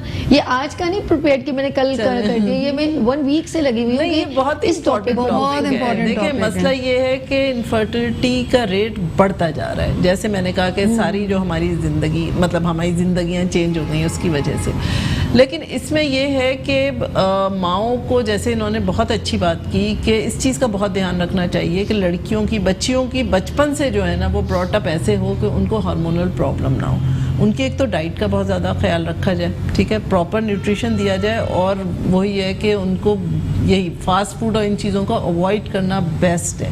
क्योंकि मैं जो पॉलीसिस्टिक ओवेरियन डिजीज़ हमारे यहाँ जो आजकल कॉमनेस्ट, बहुत ही कॉमन प्रॉब्लम हो गई है कि माएँ उनकी पॉलीसिस्टिक नहीं थी, हालांकि ये जेनेटिक प्रॉब्लम है, लेकिन पिछली जनरेशन में ये डिजीज़ एग्जिबिट इतनी नहीं हो रही थी। पहले मेरी अम्मी भी डॉक्टर प्रैक्टिस करती रही, तो मैं नहीं देखती थी कि उनके पेशेंट्स में इतने ज़्यादा पॉलीसिस्टिक ओवेरियन डिजीज़ के पेशेंट्स थे, लेकिन उन्हीं औरतों की जो बच्चियां हुई हैं अब वो पॉलीसिस्टिक ओवेरियन डिजीज़ का शिकार हैं। और पॉलीसिस्टिक ओवरीज में usually family history of diabetes ज़रूर होती है, कहीं ना कहीं उनके जेनेटिक्स में डायबिटीज़ ज़रूर होती है। तो जिन लोगों की फैमिली में डायबिटीज़ हो उन लोगों को स्पेशली अपने बच्चियों के एक तो वेट गेन को कंट्रोल करना चाहिए, डाइट को वो करना चाहिए, और एक्टिविटी, एक्सरसाइज जो है ना, दिस इज़ वेरी इंपॉर्टेंट। अच्छा, मैं एक और न्यूज़ सुना, बड़ी हैरान कुन बात है कि कुछ खवातीन ऐसी हैं कि अपनी कजन्स को इनको लेके चलो हम ना अपने मतलब ट्रीटमेंट के लिए छुप के जा रही हैं। ये सिचुएशन जो है, ये तो मैं पहले ही पेशेंट को कह देती हूँ, देखो हस्बैंड को तुम इन्वॉल्व करोगी, जरूर इन्वॉल्व करोगी, वरना तुम्हारा ट्रीटमेंट नहीं होगा। और हस्बैंड भी आगे से कहते हैं हाँ चली जाना, अपनी बहन के साथ चली जाना, डॉक्टर के पास जाना है ना, चली जाओ, कोई मसला नहीं। उसे अपना कोई भी नहीं कि किस रीजन से जाना है, और उसे कोई परवाह नहीं है इस चीज से। यार अपनी वाइफ से आप पूछे तो सही क्या प्रॉब्लम है, आपको कहीं जाना है, मैं लेके जा रहा हूँ। अगर इस प्रॉब्लम में तो आपने बिल्कुल अच्छा कहा, इन्होंने भी कहा कि उन दोनों की कंट्रीब्यूशन, दोनों की कोऑपरेशन से प्रॉपर वर्कअप होगा तो वजह समझ में आएगी कि क्यों नहीं हो रही प्रेगनेंसी। बिल्कुल। और आपका ट्रीटमेंट टारगेटेड होगा। लोगों का ये होता है कि आप मुख्तलिफ, आप देखें जब आता है इनफर्टिलिटी का पेशेंट तो इतनी बड़ी किताब होती है उसके पास, वो 20 डॉक्टर के पास चला जाता है, 20 लोगों के पास चला जाता है, उसके हार्मोन टेस्ट नहीं हुए होते, हर किसी को वो क्लोमेट नाम बदल के, कंपनी बदल के सेम ट्रीटमेंट लेने से कोई कुछ लोगों का फिगर खराब हो जाता है, कोई फायदा नहीं कि आप वही ट्रीटमेंट बदल के लेते रहते हैं, बरस गुजर जाते हैं। इतनी बड़ी बड़ी फाइल के साथ मैं उनसे कहती हूँ खुदा का वास्ता प्रॉपर गायनेकोलॉजिस्ट, हालांकि मैं खुद डायबिटोलॉजिस्ट हूँ, एंडोक्राइनोलॉजिस्ट हूँ, लेकिन मैं उनसे बोलती हूँ कि बेटा आप एक प्रॉपर गायनेकोलॉजिस्ट के पास जाएं और वो आपको ज्यादा प्रॉपर्ली गाइड करेंगे। हम आपके हार्मोनल एंडोक्राइन सिस्टम को तो आपने सही कर दिया, लेकिन आपको अगर प्रॉपर एंडोक्राइन सही होगा तो ओव्यूलेशन एग सही बनेगा। लेकिन अगर ट्यूब्स ब्लॉक है, बिल्कुल अगर औरत की ट्यूब्स ब्लॉक है या रास्ते में कोई रुकावट है या कोई फाइब्रॉइड, कौन से टेस्ट होते हैं, फाइब्रॉइड होते हैं, टेस्ट कौन से ऐसे होते हैं जो खवातीन को करवाने चाहिए? देखिए हार्मोन्स में तो हम FSH करते हैं, LH करते हैं, प्रोलैक्टिन है, थायराइड का टेस्ट करते हैं, एक AMH एंटी मलेरियन हार्मोन का टेस्ट आया है, वो करते हैं, फिर सीरम इंसुलिन करते हैं, ठीक है। और अगर हमें डायबिटिक फीचर्स लगते हैं तो मैं तो ओरल ग्लूकोज टॉलरेंस टेस्ट भी कहती हूँ कि वो भी करवाया जाए। उसके अलावा जो है बेसिक टेस्ट जैसे CBC कराए, या रुबेला का एक इन्फेक्शन होता है जो अगर बेबी कंसीव हो जाए तो एबनॉर्मल हो सकता है, तो रुबेला के हम देखते हैं कि एंटीबॉडीज़ हैं या नहीं है जिस्म में। तो ये सारे टेस्ट फीमेल के ब्लड टेस्ट होते हैं। एक अल्ट्रासाउंड होता है, इंटरनल अल्ट्रासाउंड होता है, जिसमें हम देखते हैं कि उसकी ओवरीज में एग्स की तादाद कितनी है, ओवरीज में कोई ट्यूमर तो नहीं है, यूट्रस में कोई ट्यूमर तो नज़र नहीं आ रहा, ट्यूब्स में कोई पानी भरा हुआ, कोई हाइड्रोसेल्पिंग्स तो नहीं है। उसके अलावा हस्बैंड का टेस्ट करते हैं। अच्छा, उसके बाद हमारा तरीक़ाकार ये होता है कि हम अगर फ़र्ज़ कीजिए कि ट्यूब्स वगैरह का कोई ऑब्वियस एबनॉर्मेलिटी नहीं नज़र आ रही, हस्बैंड की रिपोर्ट भी सही है, तो हम फीमेल को एग बनाने की दवाइयाँ देते हैं 3 महीने तक। अगर वो कंसीव कर ले ठीक है, नहीं होते कंसीव बावजूद इसके कि एग भी अच्छा है, स्पर्म भी अच्छा है, तो फिर हम कहते हैं कि लेप्रोस्कोपी करवाओ, ट्यूब्स चेक कराओ। और अगर ट्यूब्स में ब्लॉकेज है तब तो टेस्ट ट्यूब बेबी पे जाना पड़ता है, ठीक है। और बाज़ औरतें ऐसी भी आती हैं हमारे पास जिनकी एज बहुत ज़्यादा हो गई है, 35 साल क्रॉस कर चुकी हैं, 40 साल की हैं, 42 इयर्स की हैं, जिनके एग्स बिल्कुल ख़त्म हो गए, क्योंकि ये कुदरत का एक नेचुरल प्रोसेस है कि औरत को एक अंडों की तादाद के साथ अल्लाह ताला ने पैदा किया। अच्छा, कॉल ले लो उन बेचारी की कॉल में, आप इसे कंटिन्यू करेंगे। हेलो, अस्सलाम वालेकुम। हेलो, वालेकुम अस्सलाम। जी बहन, क्या मैं सबा बात कर रही हूँ कराची से। साबी, आप सबसे पहले तो आपने आज जो टॉपिक लिया है वो बहुत ज़बरदस्त है। इसके बारे में भी इंफॉर्मेशन होनी चाहिए। हम ख़वातीन को, घरेलू ख़वातीन, इनको पता नहीं होता। मेरा एक सवाल है कि मेरी सिस्टर है, उसकी शादी को 8 साल होते हैं, तो और वो हर जगह जा चुकी हैं, उन्होंने अपना इलाज करवाया, डिफरेंट डॉक्टर्स के पास जाती हैं, गायनिक्स के पास जाती हैं, तो वो डिफरेंट टेस्ट बताते हैं, ठीक है, लेकिन कोई सही तरीके से गाइड नहीं कर पा रहा। तो मैं ये चाहूँगी कि आप अपने डॉक्टर से पूछें या आप बताएं कि उन्हें किसके पास, कौन से डॉक्टर के पास जाना चाहिए जहाँ उनका बेहतरीन इलाज कर सके। थैंक यू सो मच सबा। अच्छा, एक डॉक्टर उस्मा के पास जाना चाहिए। बिल्कुल, इनके पास जो फौरन चले।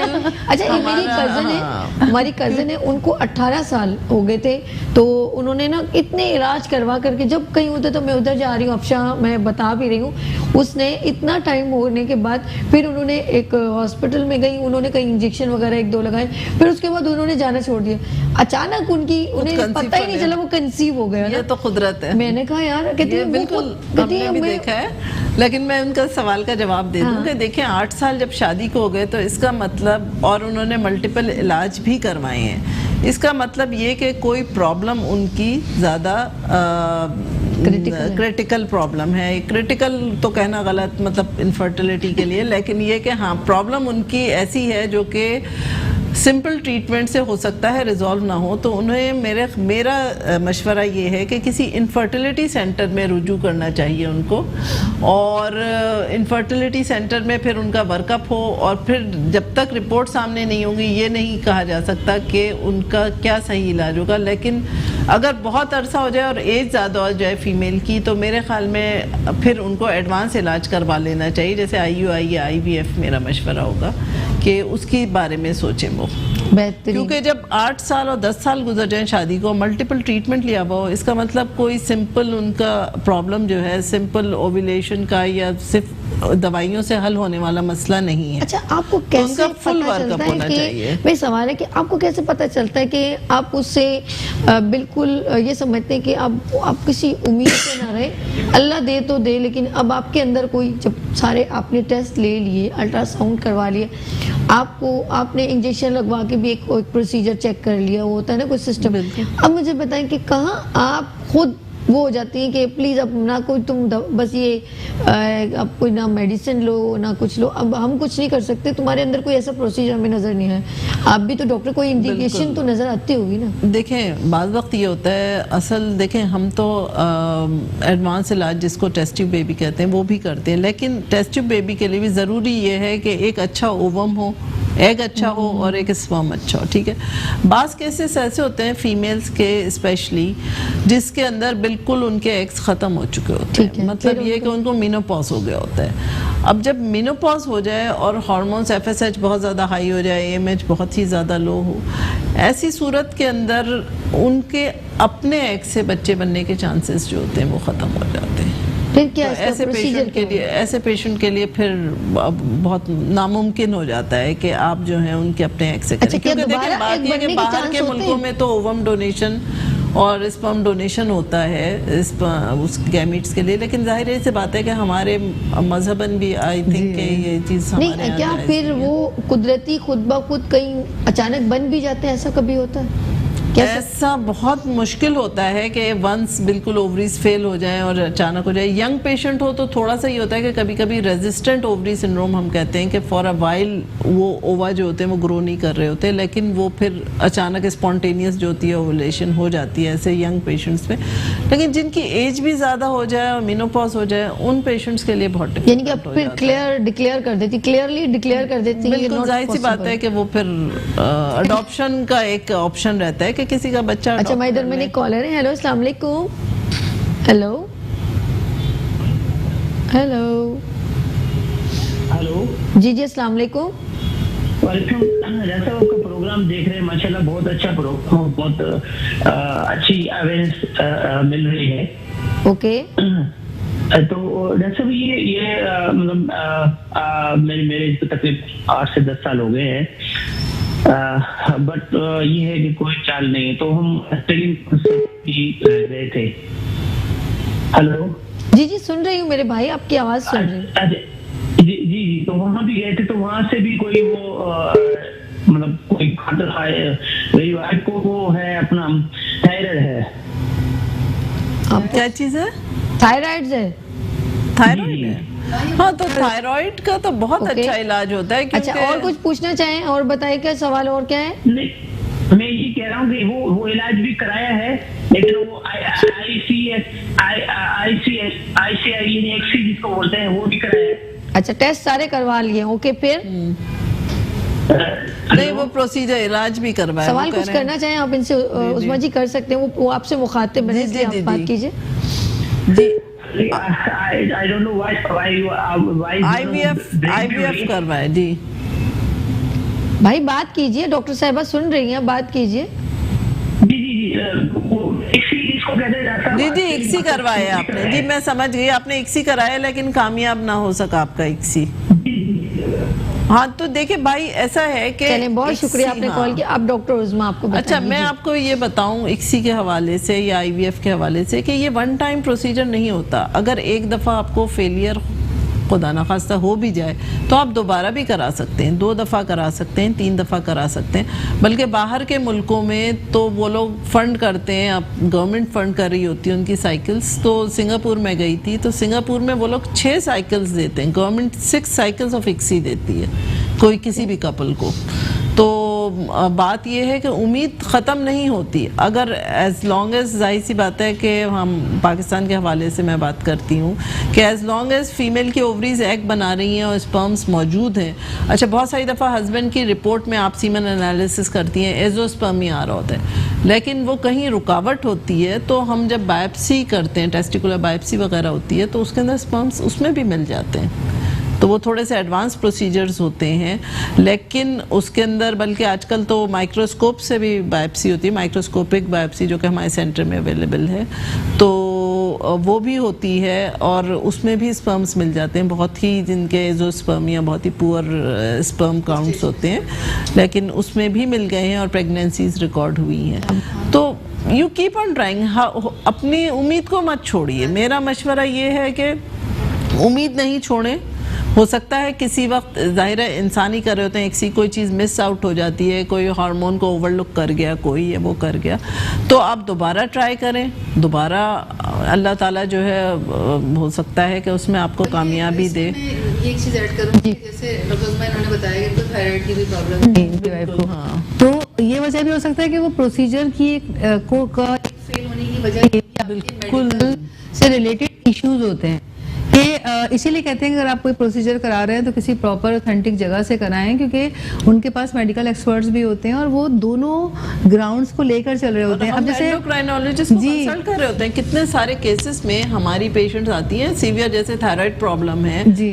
या सीवियर कोई और प्रॉब्लम है उसको, तो हम एंडोक्राइनोलॉजिस्ट के पास भेजते हैं ताकि वो जैसे डायबिटिक पेशेंट या है। सिंपल एक कभी कभी एनीमिया, हीमोग्लोबिन कम है और हीमोग्लोबिन की कमी की वजह से भी जो है वो प्रेगनेंसी आपकी सरवाइव नहीं कर पा रही होती है, तो आपको दोनों चीज़ों को साथ लेकर चलना पड़ता है। और मैं अभी आपको जो सवाल था कि नाउमीदी वाली बात, तो मैं सबसे पहले तो ये कहूँगी कि नाउमीदी आप किसी भी स्टेज पर नहीं छोड़नी चाहिए, बट आप जैसे डॉक्टर उस्मान ने बताया कि कुछ सर्टेन केसेस ऐसे होते हैं कि जब एग ही नहीं है तो फिर आप क्या करेंगे, लेकिन आप उस स्टेज तक क्यों जा रहे हैं, आप नाउमीदी के स्टेज तक जाना क्यों चाहते हैं? आप ये बहुत अगर अच्छी बात आपकी कह रही हैं। डिलेड शादी भी हुई है, सपोज बहुत लोगों की होती है जो अर्ली 30s में या मिड 30s में भी हो रही होती है, 35 के मैंने बाद हो रही है, हो रही 40s होती है, तो में हो रही आपने होती है। पहले से माइंड बना लिया होता है कि आपने खुद भी हस्बैंड तो छोड़ें कि जी 35-36 से तो बच्चे नहीं होंगे, तो ये बिल्कुल ऐसा नहीं है।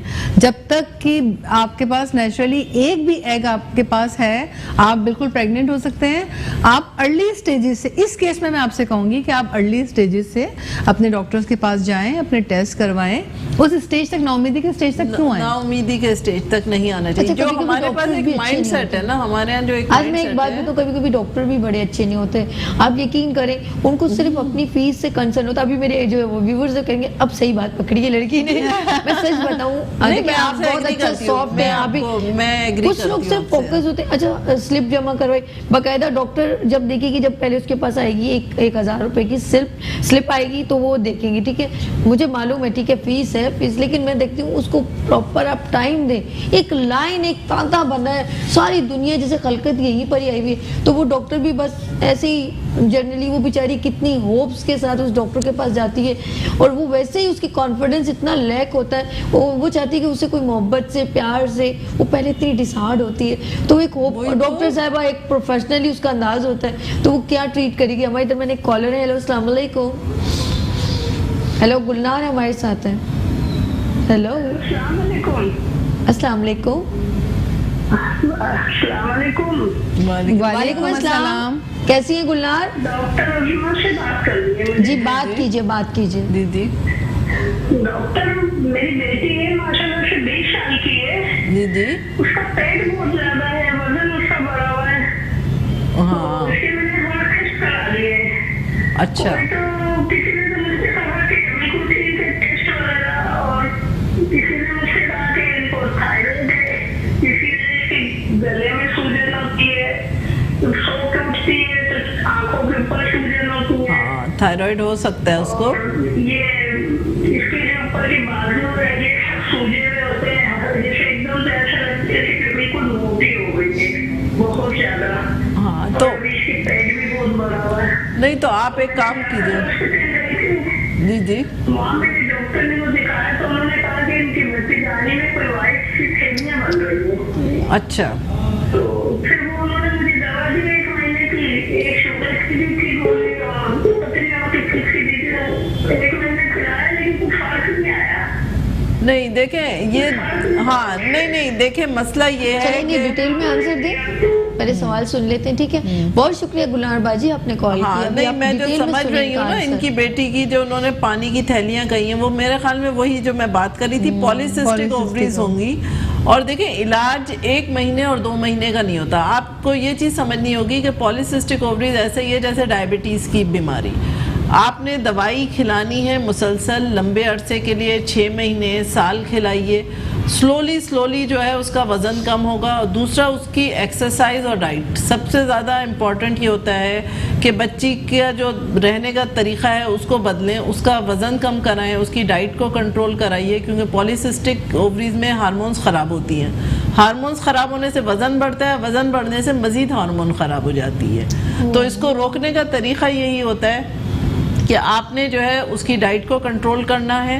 दूसरा थायराइड का प्रॉब्लम भी हो सकता है, जैसे आप कह रही हैं कि उसकी आंखों पे सूजन होती है और वरम आया हुआ होता है उसके ऊपर, तो थायराइड भी देखना पड़ेगा, क्योंकि आजकल मैं ये देख रही हूँ कि पॉलीसिस्टिक ओवरीज और थायराइड दोनों एक साथ हो रहे हैं मरीजों को।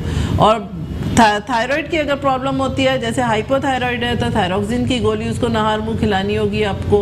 उसके अलावा अगर पॉलीसिस्टिक ओवरीज हैं तो ग्लूकोफेज, अगर उसकी इंसुलिन बढ़ी हुई है तो ग्लूकोफेज देना पड़ेगा।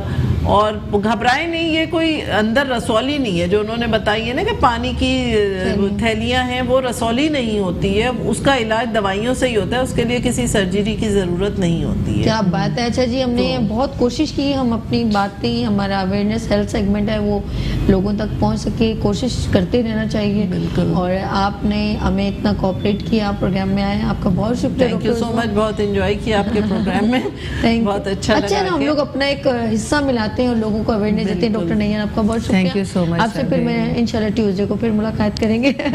चलिए जी, कोशिश हम कर रहे हैं अच्छा काम करने की, और पता नहीं कितनी बातें आज हमारे दरमियान जो हुई हैं वो आपको शायद मालूम ही ना हो, और हमारी खूबसूरत बातों से, अवेयरनेस गुफ्तगू से आपको कुछ फ़ायदा हो गया तो समझ लें हमने अपना थोड़ा सा एक हिस्सा मिलाया और हक अदा कर दिया।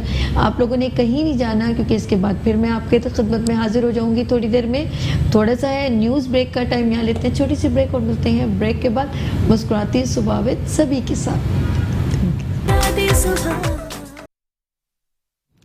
वेलकम बैक मुस्कुराती सुबह के साथ, मैं हूँ सभी, और आज है फ्राइडे, और फ्राइडे को हमारे दरमियान बहुत ही सीनियर, हिकमत में उनका बड़ा नाम है, पुश्त दर पुश्त उनकी जो है नस्लों ने, जैसे कहते हैं ना, हिकमत से उनका ताल्लुक़ है, तो उनके 11 पुश्तें जो हैं हिकमत से रेलेवेंट हैं। और मैं जब उनका सीनियरिटी की बात करती हूँ तो उन्होंने अपने वालिद साहब से बहुत जो है वो नॉलेज ली हिकमत की, और माशाल्लाह तिब्ब नबवी के बारे में भी बहुत बेहतरीन बात करते हैं। ये भी बहुत मेरे लिए एजाज़ की बात है कि उनकी नॉलेज बहुत सीनियर है, इसीलिए मैं कहूँगी। और उनका हल्का अहबाब जो है वो भी ऐसे लगता है जैसे शाही ख़ानदान से, मैं ये अब वो बताएंगे है, ये मैं बता दूँ, उनका एक रिलेशन है। और उन्होंने, उनके वालिद साहब ने, उनके दादा ने जो है शाही ख़ानदान के जो बड़े बड़े लोग हैं उनकी जो है तबीब कहते हैं ना हम लोग, तो उन्होंने उनको भी ट्रीट किया है। तो आज मैं गुफ्तगू करना चाह रही थी, तो मैंने कहा कि यार हम लोग क्या ऐसा टॉपिक करें जिसमें आप लोगों को अवेयरनेस, क्योंकि हर तरह की बात, हमने इनफर्टिलिटी पे बात की, हमने बोन्स के ऊपर बात की, हमने खून एनीमी पेशेंट्स के ऊपर बात की। अब हमारे पास ऐसी कौन सी गुफ्तगू है जो हम कहते हैं हमारे लोगों को नहीं पता। तो आप बड़ी हैरान कुन बात होगी कि हम लोगों ने इर्द गिर्द चीज़ें मौजूद हैं लेकिन हमें नॉलेज नहीं है। तो एलोवेरा के बारे में आज जो अफादियत बताई जाएगी, और हमारे स्टमक जिससे पूरी बॉडी में जो चीज़ जाती है फिर उसके बाद तमाम ऑर्गन को जाती है, उसके बारे में बात करेंगे। तो मैं मिलवाती हूँ डॉक्टर हकीम अस्करी साहब से। अस्सलाम वालेकुम। ही इज़ हर्बलिस्ट, और मेरे लिए बड़े एजाज़ की बात है कि आप एक तो मैं हर्बलिस्ट तो नहीं, आप होम्योपैथिक की भी कमांड है, आप एक्यूप्रेशर, एक्यूपंक्चर, प्रेशर पॉइंट के बारे में भी जानते हैं, तो माशाल्लाह इतने नॉलेजेबल हैं। मुझे समझ में नहीं आती आपका इंट्रोडक्शन कितना लंबा कि मैं करवाऊँ। मैंने एमडी किया था, डॉक्टर मेडिसिन अमेरिका से क्वालिफाई किया था। इसके बाद एमडीएच किया, doctor of herbal medicine. Okay. इसी तरह होम्योपैथिक पे क्वालिफाई किया, पीएचडी किया, एनएमडी किया, डॉक्टर ऑफ न्यूक्लियर मेडिसिन। और फिर मैं 19 साल अमेरिका में कैलिफोर्निया यूनिवर्सिटी में मैंने एजुकेट किया, पढ़ाया, पैसिफिक यूनिवर्सिटी में पढ़ाया, स्टॉकटन यूनिवर्सिटी में पढ़ाया। इस तरह 7 यूनिवर्सिटीज़ में मैं बैक वक्त एजुकेट करता रहा। मुख्तलिफ सब्जेक्ट थे, होलिस्टिक मेडिसिन, नेचुरोपैथी और रिलीजियस साइंसेस में मैंने पीएचडी किया था मज़ाहिब आलम पर। माशाल्लाह। तो ये था कि वहाँ पर बाकायदा तौर पर ये मैंने बाकायदा पढ़ा भी, और मैं वहाँ पढ़ाता भी रहा। और उसके बाद 19 साल मेरी वहाँ प्रैक्टिस भी रही।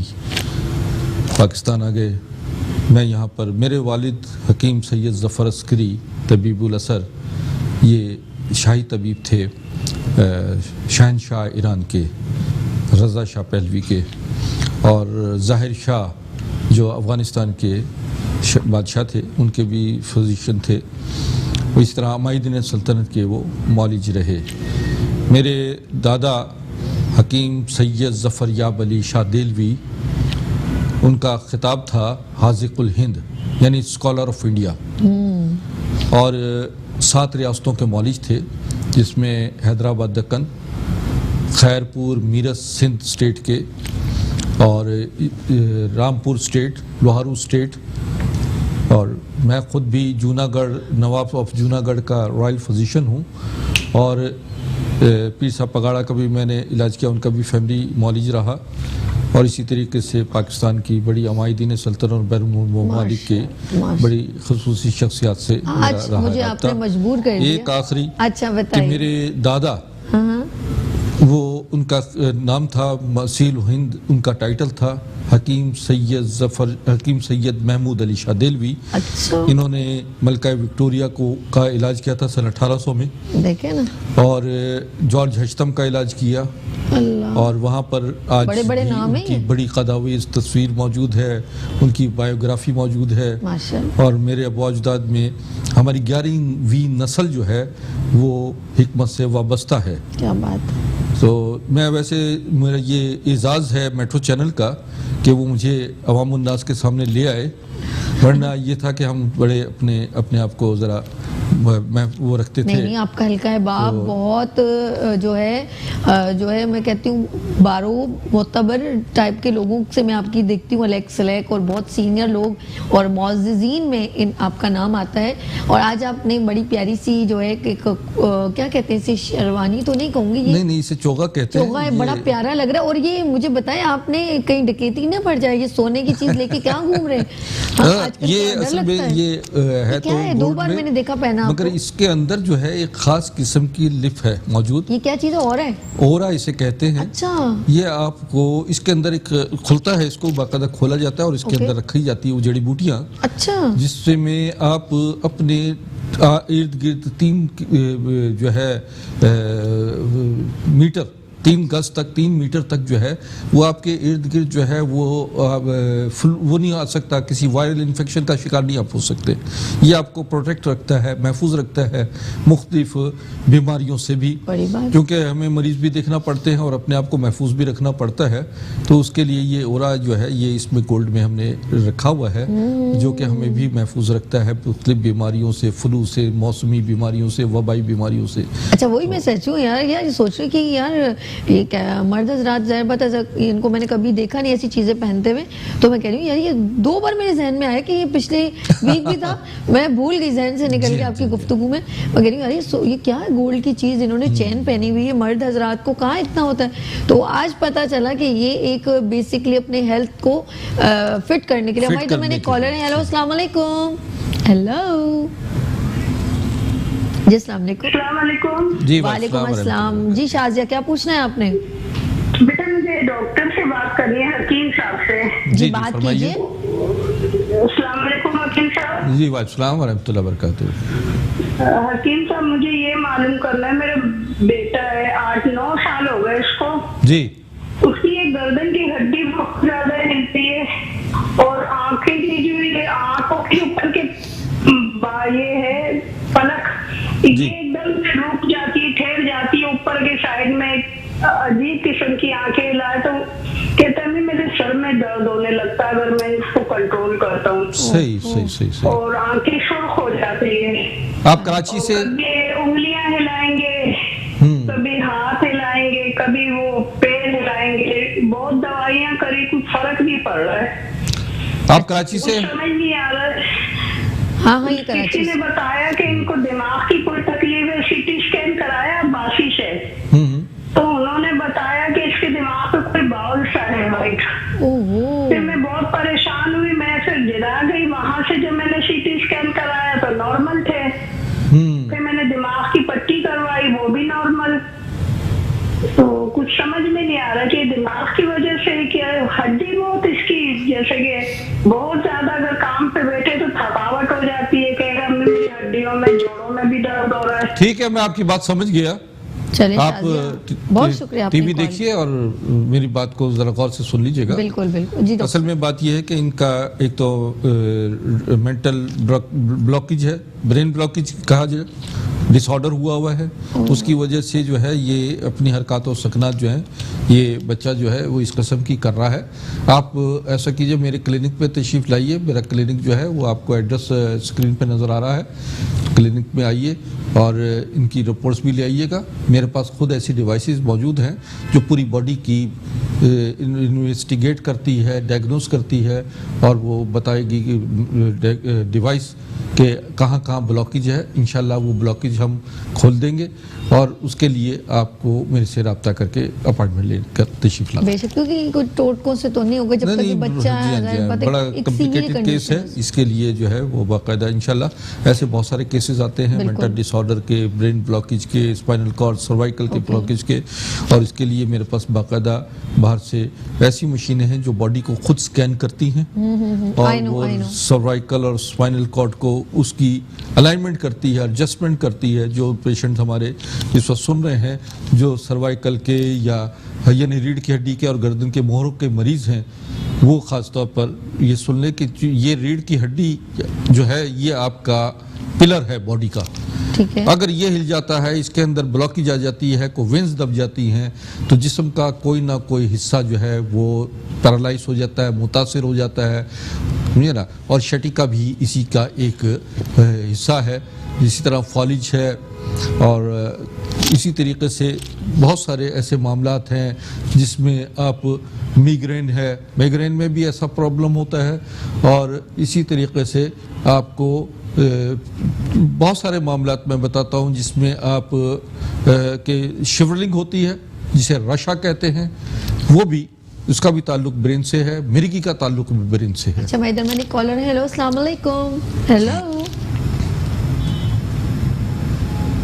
अस्सलाम वालेकुम जी। अस्सलाम वालेकुम जी। हेलो हेलो जी जी फरमाइए, बात कीजिए। हकीम साहब से बात कर जी बात कीजिए, फरमाइए। हकीम साहब सुन रहे हैं। हकीम साहब, मेरी वाइफ का ना पेट बहुत बढ़ता जा रहा है। जी, क्या वाइफ का क्या है, जल्दी बात कीजिए। मेरी वाइफ का पेट है ना बहुत बढ़ता जा रहा है और अजीब अजीब उसके दर्द हो गए। अजीब क्या हो गए? बहुत ज्यादा तकलीफ में, कमर में दर्द, हड्डियों में दर्द। अच्छा, हड्डियों में दर्द। उनका वेट कितना है, एज कितनी है, उम्र कितनी है और वजन कितना है? उनकी 28 साल एज है और वजन और वेट उनका तकरीबन इस टाइम पे मेरे ख्याल में 60-62 किलो। ओहो, अच्छा, वजन कम है। अच्छा, ठीक है, हम अभी आंसर देते हैं इसका। बिल्कुल जी डॉक्टर साहब। असल में इनका जो है पेट मजीद बढ़ता चला पेट बढ़ रहा है, वजन इनका बता रहे हैं 62 है और 32 साल उम्र है। हाँ, 30-32। जी हाँ। तो ये कराची में है और मेरे पास आ जाएं, मैं ये देखूंगा कि क्या वजह है, क्या सूरत इनका किस वजह से ऐसा है, मेटाबॉलिक सिस्टम डिस्टर्ब है इनका या कोई और प्रॉब्लम है। आप मेरे पास मतलब में तशरीफ लाइए। अच्छा, हम बात कर रहे हैं स्टमक की। ओबेसिटी भी इसी में आती है, मैं ये कहूँगी। फिर कुछ लोग खाते हैं, डिकार लेते हैं, ऐसे लगता है जैसे वापस खाना आ रहा है, ऐसा भी होता है। कुछ लोगों का डाइजेस्ट ही नहीं होता, कुछ लोगों को लूज मोशन, फिर कॉन्स्टिपेशन एक साथ होती है। कुछ लोगों को इसकी वजह से जो है खून आना शुरू हो जाता है, उनका जो है स्टूल में खून आना शुरू हो जाता है। ऐसा है कि नहीं? जी हाँ, जी हाँ, बिल्कुल ऐसा होता है। और पेट जो है ये इसे कहते हैं इमराज की माँ। आपने ये डिटेल में आंसर देने हकीम साहब, अब स्क्रीन पर आप देख के हमारे नाज़रीन को बताइए। पेट जो है वो अगर आपका दुरुस्त नहीं है तो ये समझिए जिस्म का कोई हिस्सा दुरुस्त नहीं है।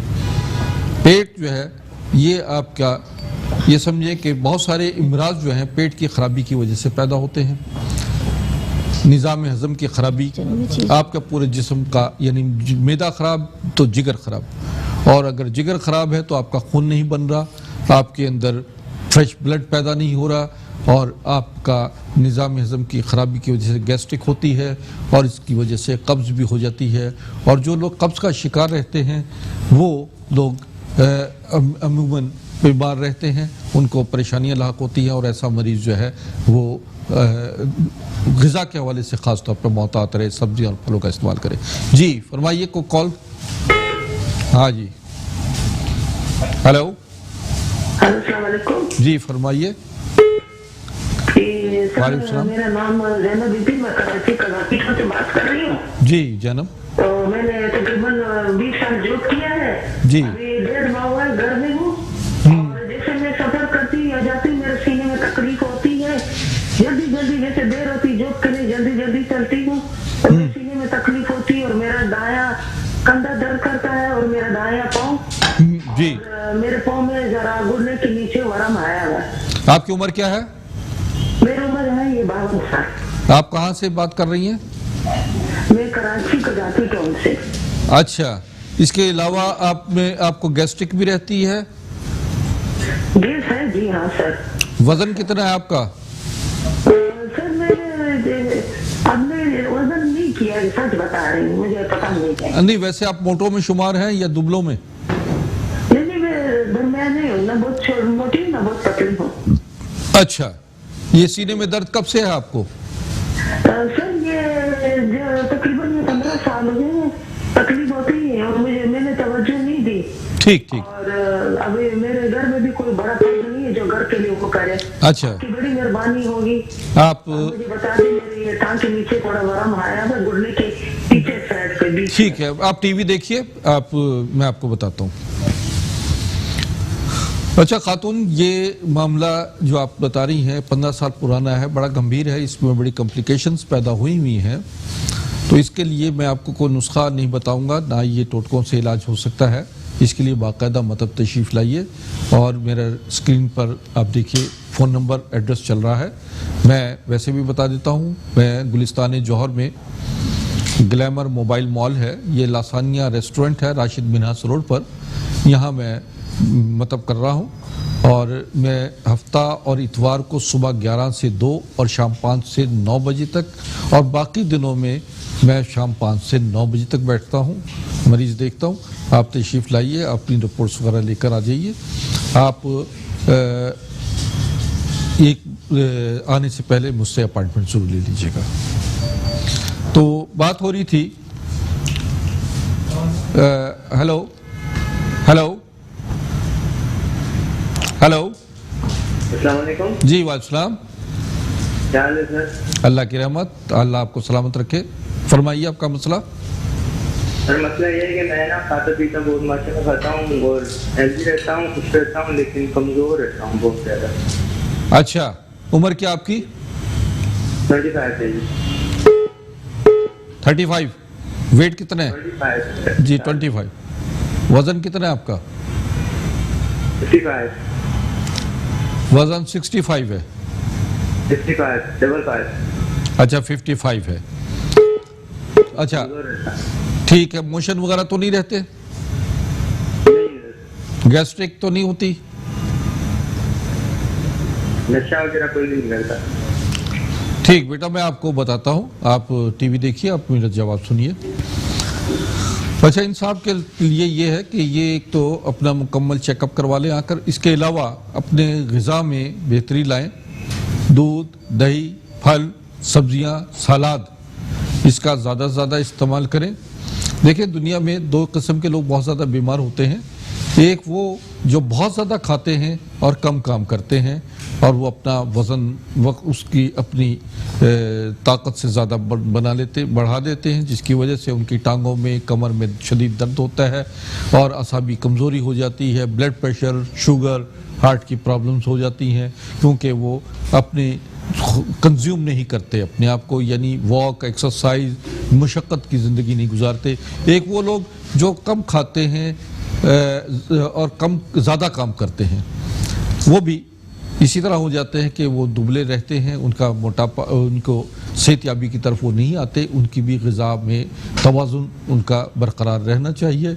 ये इन साहब ने बताया कि वो खाते भी हैं मगर उनका वेट नहीं बढ़ रहा।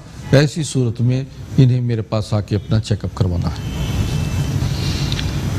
अलावा ये जौ का दलिया, फल, सब्जियां, सलाद और गोश्त वगैरह का मुनासिब इस्तेमाल करें। अच्छा जी डॉक्टर साहब, जी आज आपने आपने मुझे बताया जी। नाज़रीन, हम लोग किचन में आ गए हैं और मैं कुछ थोड़ा सा काम भी कर रही हूँ साथ साथ, और साथ साथ हकीम साहब से बात भी करूंगी। हकीम साहब ये बताइए, आज आप वहीं पे बैठे बैठे जरा सा बताइएगा, जब मैं आपको बुलाऊंगी ना तो मुझे बता दी, क्योंकि इन्होंने मुझे आज कुछ कहा कि सभी आज जबरदस्त जो है एलोवेरा की खीर बनानी है, ऐसा ही है? बिल्कुल घी गवार जिसे हम कहते हैं जी। आज मैं किचन में आ गई हूँ, कुछ इंग्रेडिएंट्स यहाँ पर रखे हुए हैं, जस्ट ओनली इसमें ऐड है। हमारी कुछ इंग्रेडिएंट्स यूँ हैं, तो फिर हकीम साहब मुझे खुद बताएंगे क्योंकि इनकी रेसिपी है। इसमें एलोवेरा है, इसमें बादाम पिस्ते हैं, इसमें चीनी है और इसमें दूध है। जो मैं दूध अभी जो ठंडा लाई थी ना, अभी उबल रहा है, और एलोवेरा जो है थोड़ा सा मैंने निकाला है। तो मैं चाहूँगी थोड़ा सा मुझे ऐसे बता दें ताकि मैं स्टार्ट करूं। क्या करूं हकीम साहब, आप आए ना, आप खुद तो आ नहीं रहे और मुझे आपने लगा दिए किचन में। देखें तो आज की ये रेसिपी जो है, ये रेसिपी इन्हीं की है, इसीलिए मैंने इनको ही वो किया है। इस साइड आ जाए, फिर मुझे बता कितना घी गवार और निकालूं। ये बॉयल हो गए, इसमें क्या डालना है? ये चॉप करना है, ये साबुत ही ये असल में मैं आपको एक और चीज बता देता हूँ। ये जो है ये अंगूर हैं, काले अंगूर इन्हें कहते हैं, रेड ग्रेप्स कहते हैं। ठीक है, ये बहुत जबरदस्त है चीज। और इसी तरह ये खजूर। ओके, इंग्रेडिएंट्स बता रहे हैं हकीम साहब और खुबानी, ठीक है, और खुबानी के बीज। अच्छा, ये खुबानी के बीज है? जी हाँ, ये खुबानी के बीज हैं। और इसमें बादाम जो है वो अलग से हैं। ये बादाम और खुबानी जो है ये छोटे बीज हैं, छोटे ये अलग ये खुबानी के हैं, और ये बादाम है। ओके, डन है। और बादाम है, पिस्ता है, अखरोट है, इलायची है, डन है, और दूध है। ये दूध है और जो मैंने बॉयल घी कवार जिसे एलोवेरा कहेंगे। इतना बहुत है। एलोवेरा की खीर कम है थोड़ा सा, और मैं कर लेती हूँ। ठीक है, ओके। और चीनी? तो ये चीनी बकदर जरूरत है। ठीक है। तो नाज़रीन बात यह है कि जब ये दूध खोलना शुरू हो जाएगा, ठीक है, बॉयल होगा, तो उस वक्त एलोवेरा इसमें ये डलेगा। पहले चीनी थोड़ी सी डल जाएगी और एलोवेरा ये मैं बिल्कुल डालूंगी। रुक जाए, पहले मुझे मैं और ले रही हूँ। इस मौसम की बेहतरीन खीर है। ओके, मैं और ले रही इस मौसम में यानी घी कवार के बारे में मैं अभी आपको बताता हूँ जी जी, कि ये जोड़ों के दर्द, कमर के दर्द, असाबी कमजोरी, ब्लड प्रेशर और शुगर में भी बहुत लाजवाब चीज है। और निज़ाम हजम को बेहतर करता है। अल्सर के लिए बहुत जबरदस्त चीज है। और खास तौर पे जिन खवातीन को लेकोरिया की शिकायत हो जाती है उनके लिए ये अच्छा, कॉलर है, कॉल ले लीजिए। जी, हेलो हेलो, अस्सलाम वालेकुम, बात कीजिए जी, फरमाइए। जी जी, हाँ बेटा बोले। वालेकुम सलाम व रहमतुल्लाह व बरकातहू। जी सर, मेरे साथ प्रॉब्लम है कि मेरे मैदे में तकलीफ होती है जी, कुछ भी खा लेते ना जलन होती है, और ना पूरा जिस्म मेरा बहुत दर्द करता है, पट्टे जो होते हैं ना जी, और मेरे को निकोलने की भी शिकायत। अल्लाह। अच्छा बेटा, आपको जलन भी होती है मैदे में? मैदे में ना जलन होती है। मुंह का टेस्ट खराब रहता है, कड़वा कसैला होता है? कड़वा कसैला? हाँ, क्या कह रहे हैं? मुंह का जायका कड़वा रहता है, खराब रहता है? खराब रहता है, मछली और शक्कर भी रहती है हर वक्त ना। हाय हाय। जी जी। उम्र क्या आपकी? मेरी उम्र 22 साल है। 22 साल है। अच्छा, ये बताइए, अजाबत सही नहीं होती? कब्ज रहती है? क्या बोल रहे हैं? कब्ज रहती है? जी, कब्ज रहती है। ठीक है। पेट में भी तकलीफ रहती है हमेशा। घबराहट और बेचैनी बहुत रहती है? जी। और रोने को बहुत दिल करता है, हैं? गुस्सा भी बहुत आता है। रोने को बहुत दिल करता है, वो बेचारी। गुस्सा पहले तो नहीं आता था, अब आने लगा। हाँ हाँ। अच्छा बेटा, आप टीवी देखिए, हाँ। मैं आपको जवाब आप सुनिए। अच्छा, पहले खीर के बारे में बताएं, इसकी अफादियत बताएं। मैंने अच्छा, मैं अभी बता रहा था कि ये घी जी। कवार जो है एलोवेरा, ओके। कवार भाटा, कवार गंदल, ठीक है, ये असल में बहुत लाजवाब चीज है। अब मुझे ये पता है, समझे और कि डालूं, ये इतना बहुत है, थोड़ा और दीजिएगा, और थोड़ा दीजिएगा। ठीक है, ठीक है, और आप ये बात कीजिए। तो नाज़रीन, इसकी रेसिपी की जो है ना इंग्रेडिएंट्स जो है वो आपको स्क्रीन पे भी नजर आ रहे होंगे, ये तमाम चीजें। और ये घी कवार की खीर यानी एलोवेरा की खीर जो है, ये आप देखिए, आप इस्तेमाल कीजिए। ये इस मौसम, सरमा के मौसम का लाजवाब नुस्खा है। पहले हमने एलोवेरा का यानी घी कवार का हलवा भी बताया, और बहुत सारी ऐसी डिशेस बताई आपको जो खाने पीने में, कीमे में भी घी कवार डला। और अब देखिएगा, हमने फिश जो बनाई थी पॉपलेट, उसमें भी घी कवार, एलोवेरा, सुहांजना और दीगर चीज़ें, मेथी वगैरह, हम वो चीज़ें बताते हैं जो ग़िज़ा के साथ आपके यानी आपकी सेहत को भी कायम रखे।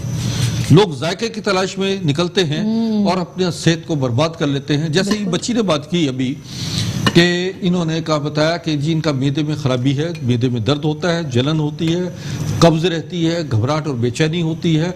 ऐसे मरीज लोग अक्सर इनको लेबोरेटरी टेस्ट करवाते हैं, बहुत किस्म के हज़ारों रुपए टेस्टों पे खर्च हो जाता है।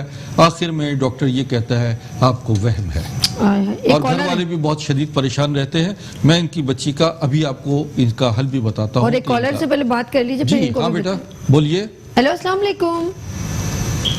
हेलो अस्सलाम वालेकुम। जी जी वालेकुम सलाम व रहमतुल्लाह व बरकातुहू। हाँ बेटा, मेरे ये ना घुटनों में दर्द रहता है। उम्र क्या आपकी? मेरी उम्र है 62 साल। अच्छा, और वजन ज्यादा है आपका? वजन मेरा है कि 74 किलो, 74 किलो। अच्छा ठीक। आप चावल और बड़ा गोश्त ज्यादा इस्तेमाल करते हैं? हाँ, बड़ा गोश्त चावल तो खाते हैं। हाँ देखिए, अच्छा। आप टीवी देखिएगा, मैं समझ गया आपकी बात को। आप टीवी देखिए, मैं आपका जवाब देता हूँ। हकीम साहब, आपने मुझे ना सही मीठा बनाने का जो काम मैंने कभी किया नहीं है, लेकिन हकीम साहब मुझे बड़ा मजा आ रहा है। बात ये है कि ये वो चीजें हैं कि जो अगर अवामुन नास को पता लग जाए कि अल्लाह ताला ने हमारे इर्द गिर्द कितनी नेमतें पैदा की हैं, तो ख़वातीन व हज़रात अगर इसके बारे में इल्म आपको मिल जाए तो यकीनन आप कहे उठेंगे कि अल्लाह ने ये कायनात ये जो है ना इंसान के लिए बनाई है, और इंसान का वजूद की तख्लीक अल्लाह ताला ने की है। ये इंसान का वजूद जो है ये अल्लाह की अमानत है। इसकी अमानत की हिफाजत उस तरह कीजिए जैसे नबी करीम सल्लल्लाहु अलैहि वसल्लम लोगों की अमानतों की हिफाजत किया करते थे। अच्छा, अभी जितनी कॉल्स आएंगे सब मेरे ख्याल में उनके लिए ये बेहतरीन प्रोडक्ट है। हड्डियों का दर्द, जोड़ों का दर्द, उन सब के मैदे में दर्द, ये हकीम साहब बताएंगे। ये मैंने बताया ना बच्ची को कि भाई अभी जो इसका अल्सर और मैदे की प्रॉब्लम है, ये घी कवार और इसकी खीर बनाएं और बेटा आप इस्तेमाल करें। जौ का दलिया सुबह नाश्ते में खाएं, रात को सोते वक्त खाएं। ठीक है। मिर्च, मसाले, अचार, चटनी, गोश्त खासतौर पर ये इसका इस्तेमाल बंद कर दीजिए और हल्की सिर्फ सब्ज मिर्च इस्तेमाल करें या काली मिर्च थोड़ी, जिसमें घिया, तोरी, शलजम, टिंडे, कद्दू, लौकी, चुकंदर और मूली पत्तों समेत खाएं, शलजम पत्तों समेत खाएं। सलाद का इस्तेमाल ज्यादा रखें और यकीन करें खाने के बाद दही जो है वो लाजमी दही में जीरा पुदीना डालें, सुहांजना डालें। क्या बात है। और उसमें करी पत्ता डालिए। ये कैल्शियम है, दही भी कैल्शियम है, करी पत्ता भी कैल्शियम है, और सुहांजना तो आप ये समझिए कि ये सुहांजना इसे मोरिंगा कहते हैं। ये तकरीबन 70 बीमारियों का इलाज है। अच्छा, हमारे दरमियान कॉल है, लेकिन मुझे ये बताएं कि एलोवेरा इतना बहुत है, ठीक है। अच्छा, इसको चॉप करना है या साबुत काटना पड़ेगा ना? जैसे आप चाहें। अच्छा, अब सबसे पहले इसमें क्या डालेगा, फिर हम कॉलर लेते हैं। इसमें चीनी डालें। ओके, सबसे पहले ये चीनी की क्वांटिटी मुझे बता दीजिएगा। ये आधा किलो दूध है, इसमें मैक्सिमम कितनी मैं वैसे हाथ से डालना चाह रही हूँ। चम्मच से डालिए। नहीं, मैं अपने अंदाजे से, मुझे इतना मीठा बहुत है, ठीक है। अच्छा जी, और ये हमने थोड़ा सा इसको मिक्स, इसके बाद हम क्या डालेंगे? चीनी बकदर जरूरत नाज़रीन जितनी आप पसंद करें। ओके, और ठीक है ना, अभी इसको ये बॉयल हो जाए। अच्छा, इसकी खजूरों की गुठली निकाल लीजिए। अच्छा, वो मैं ये डालना है, इलायची खोल के डाल दीजिए, इलायची डाल दीजिए, देखिएगा। एक मिनट, ये होता है, ये देखा ना आपने, मुझे उधर लगा दिया ना, मैं भूल गई। अच्छा, इट्स ओके। अब हमारे इधर मैंने कॉलर है। हेलो अस्सलाम वालेकुम। कोई बात नहीं, हो जाता है जी। हेलो अस्सलाम वालेकुम।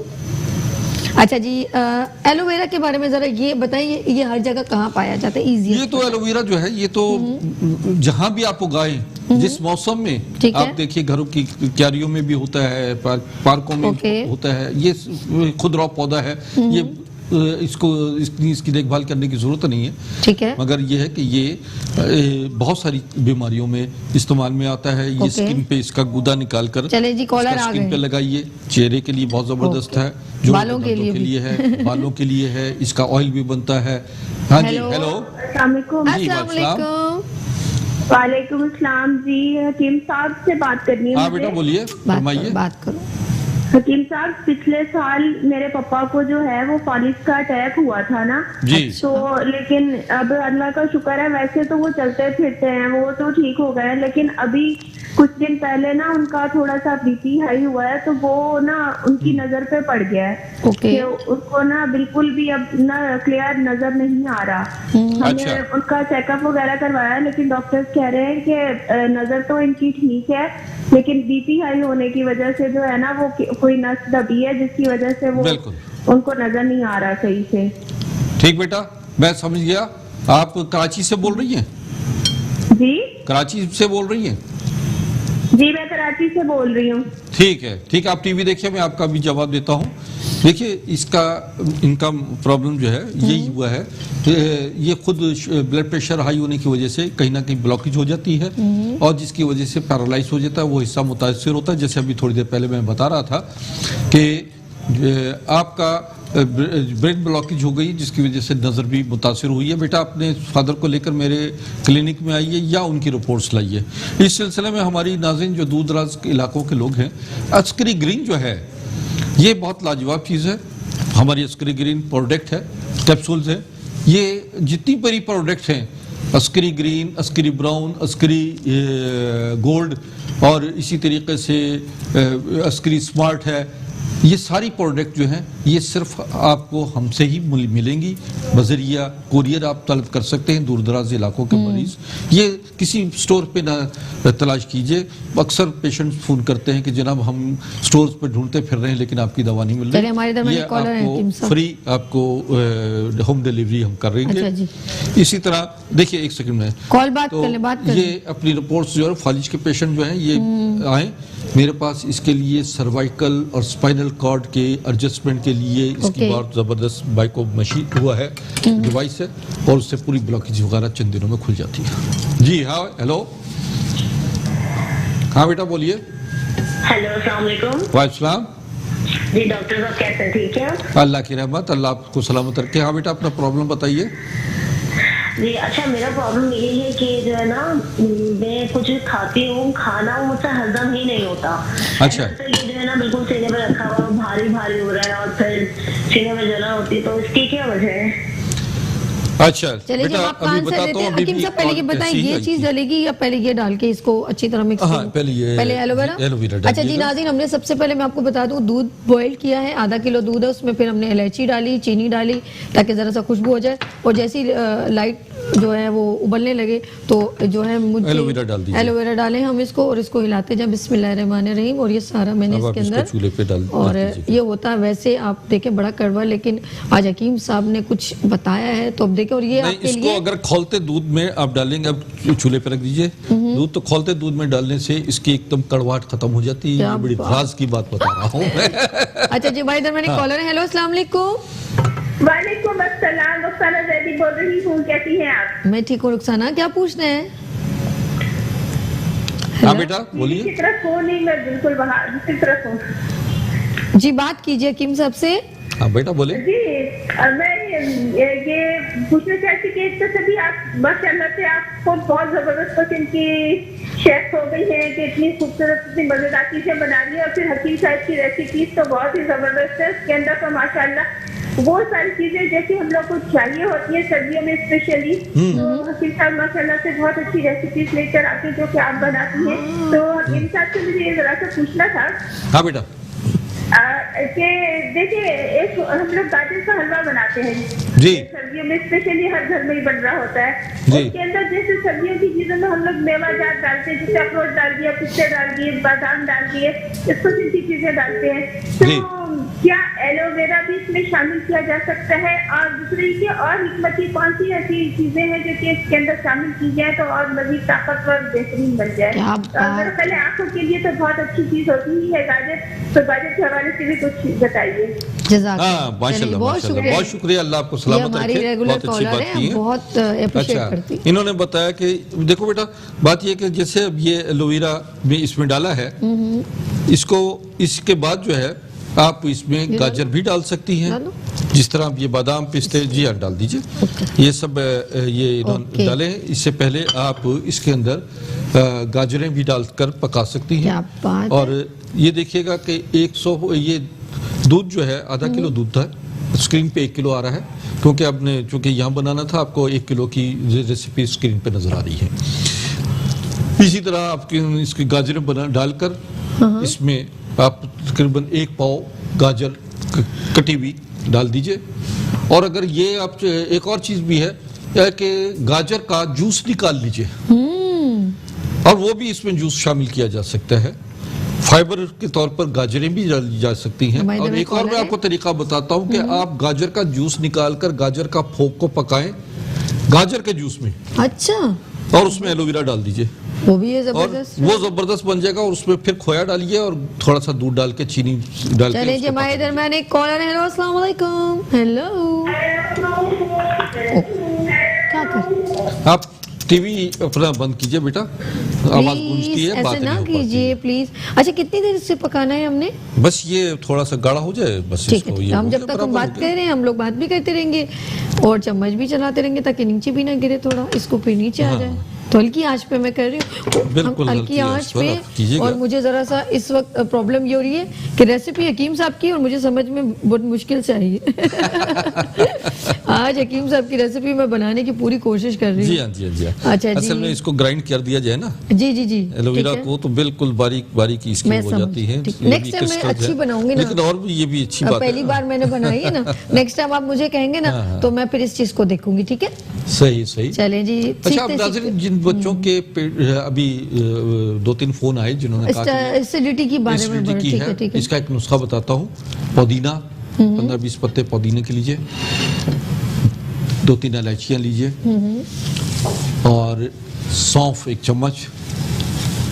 ये आप इसमें कहवा बनाइए 4 कप डाल के और सुबह दोपहर शाम पिएं। लेकिन जब भी पिएं इसमें 1 से 2 चुटकी मीठा सोडा यानी सोडा बाइकार्ब, खाने वाला सोडा, वो डालिए। ओके। और खाने के बाद जो है पीजिए। देखिए इसके बाद फ़ौरन आपको सुकून हो जाएगा, जलन ख़त्म हो जाएगी।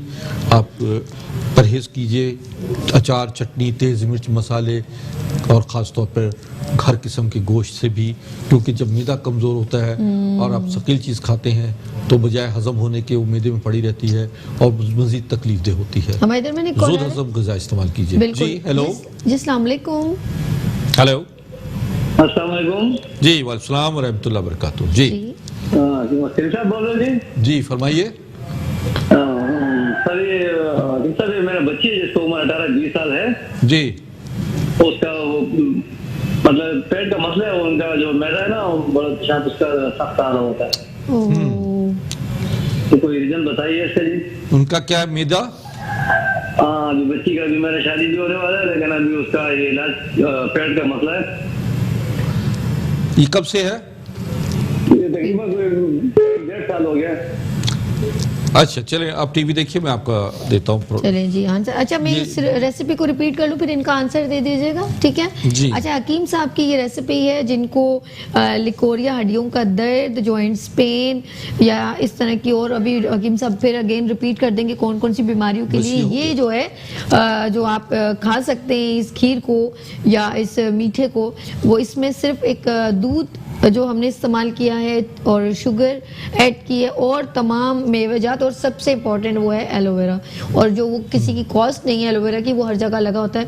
आपने उसको लेना है, 1-2 घंटे छोड़ दीजिएगा, उसमें येलोश जो कलर निकलता है उसे वॉश आउट कीजिए और अंदर जो वाइटनेस है वो आप इसमें ऐड कीजिए। हकीम साहब आप बताइए इसकी अफादियत क्या क्या है? देखिए इसमें रेड ग्रेप्स है यानी लाल अंगूर हैं जिसमें आयरन है, इसमें खजूर है और इसमें खुबानी और खुबानी के बीज।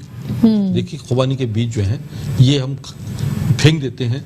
इसके अंदर जो गिरी है, बीजों की गिरी जो है वो बहुत अफादियत, उसके अंदर बहुत अफादियत है। ब्लड प्रेशर है, शुगर के लिए, जोड़ों के दर्द के लिए ऐसी खुबानी, बादाम, पिस्ता, अखरोट और इसमें आपके बहुत सारी जो चीज़ें हैं मौजूद, वो आप देखिए।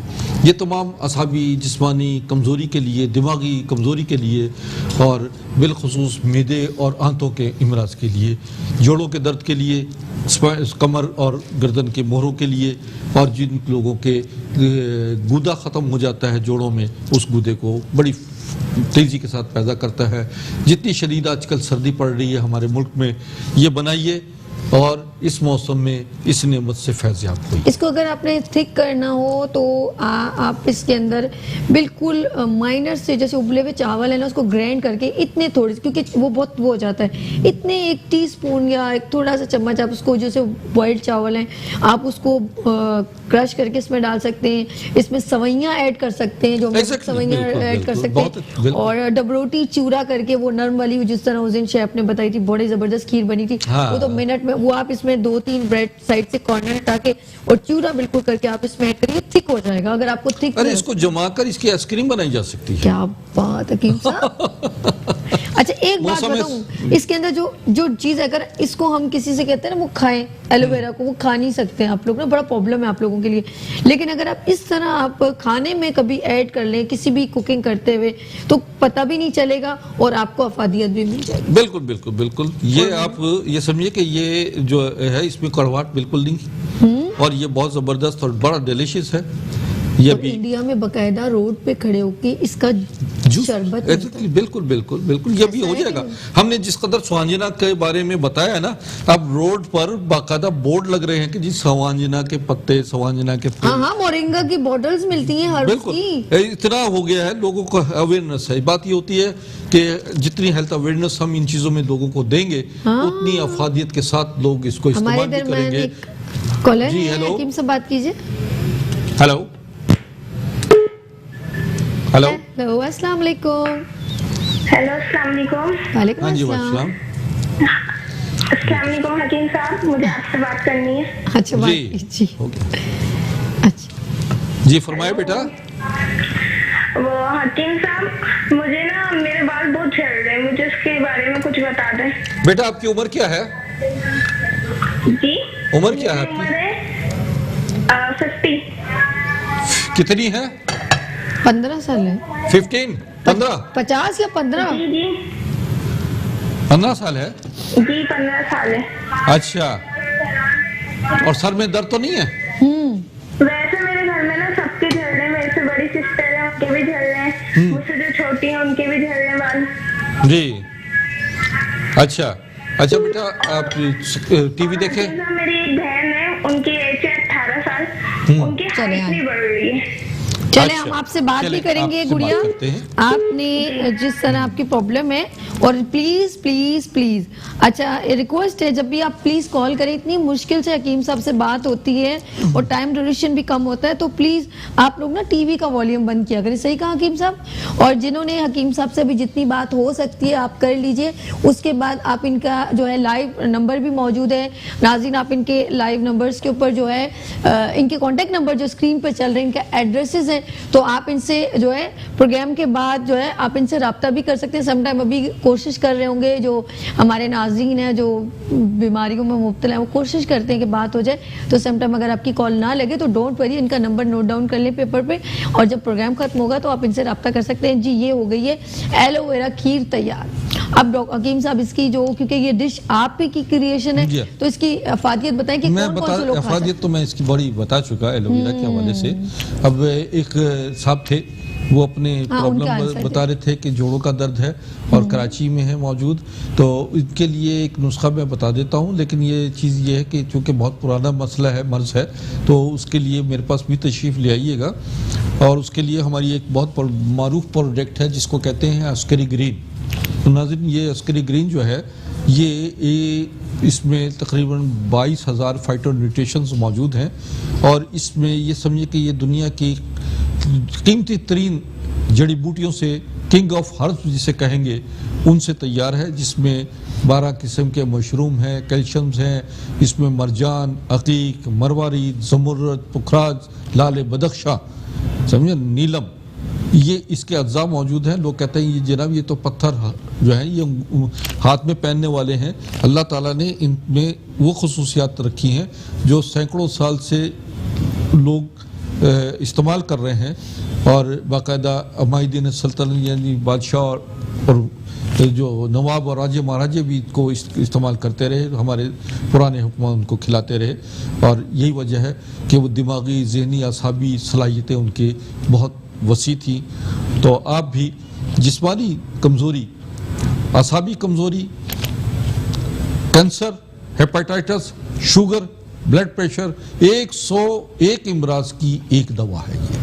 बेहतरीन प्रोडक्ट। इसमें 141 कंपोनेंट मौजूद हैं। ये काम करता है आपके इम्यून सिस्टम को स्ट्रॉन्ग करता है। इम्यून सिस्टम यानी मुदाफ़ियती निज़ाम, रेजिस्टेंस पावर, दिफाई निज़ाम।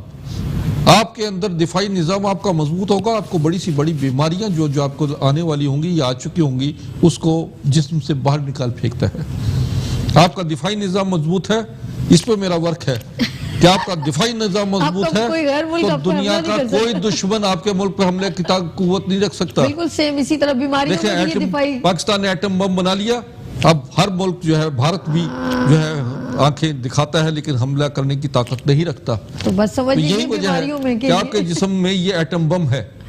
ये आपका जिस्म में जब जाएगा तो आपके अंदर की बीमारियां सारी रफा हो जाएंगी। बिल्कुल, जोड़ों का दर्द हुआ, दिमागी प्रॉब्लम है, समझिए ब्लॉकेज है, मैदे और जिगर की प्रॉब्लम्स हैं, हर किस्म का cancer, sugar, blood pressure, migraine, मिर्गी। मैं कहता हूँ वो जितनी बीमारियां आप गिनेंगे, अगर आपका दिफाई निज़ाम मजबूत है तो ये अस्करी ग्रीन आपके अंदर भरपूर तरीके से मेरे ये ख़ानदानी नुस्खा है, ये हमारी बड़ी मेहनत और जद्दोजहद से ही तमाम चीज़ें पैदा होती हैं। अस्करी ग्रीन की अफादियत पता चल जाए ना तो ये सोने के भाव बिकना शुरू हो जाएगी। रियली जिसने अगर इनटेक कर लिया तो वो इसकी मार्केटिंग जो है ना, आप यकीन मानो मैं इसको बड़े चीप उसमें बेच रहा हूँ, आई नो कि जो दे रहा हूँ मरीजों को बड़े मुनासिब उसमें देता हूँ ताकि हमारे मुल्क के जो है हर शख्स जो है इससे अफादियत हासिल कर सके।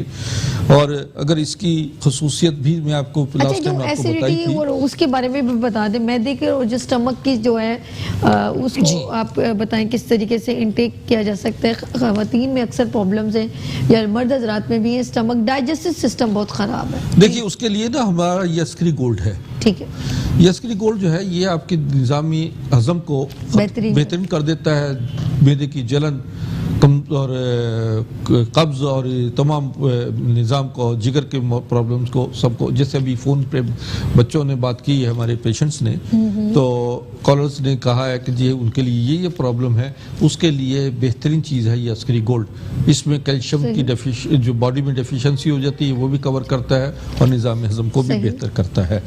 इसके अलावा अगर मेरा ख्याल टाइम बहुत कम नहीं आप बात कीजिए, मुझे पता कितना टाइम है भाई, बात कीजिए आप आराम से।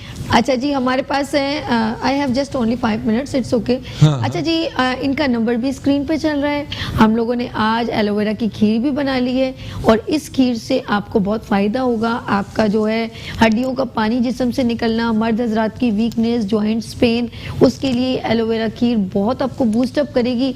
बहुत ईजीएस्ट रेसिपी है, ज़रा बादाम पिस्ते डालकर अपने फ्लेवर के मुताबिक आप इसमें गाजर या चावल वगैरह ऐड करके आप खा सकते हैं। और बात करेंगे हम माँ के हिसाब से जी। सर ये है फिश ऑयल, ये सर्दियों का बेहतरीन तोहफा है, बेहतरीन तोहफा। समझे जो एस्टीमा के पेशेंट्स हो, टोना फिश ऑयल, टोना फिश ऑयल जो है ये दुनिया की बड़ी नायाब मछली है और ये समंदर में नहीं बल्कि चश्मों में होती है।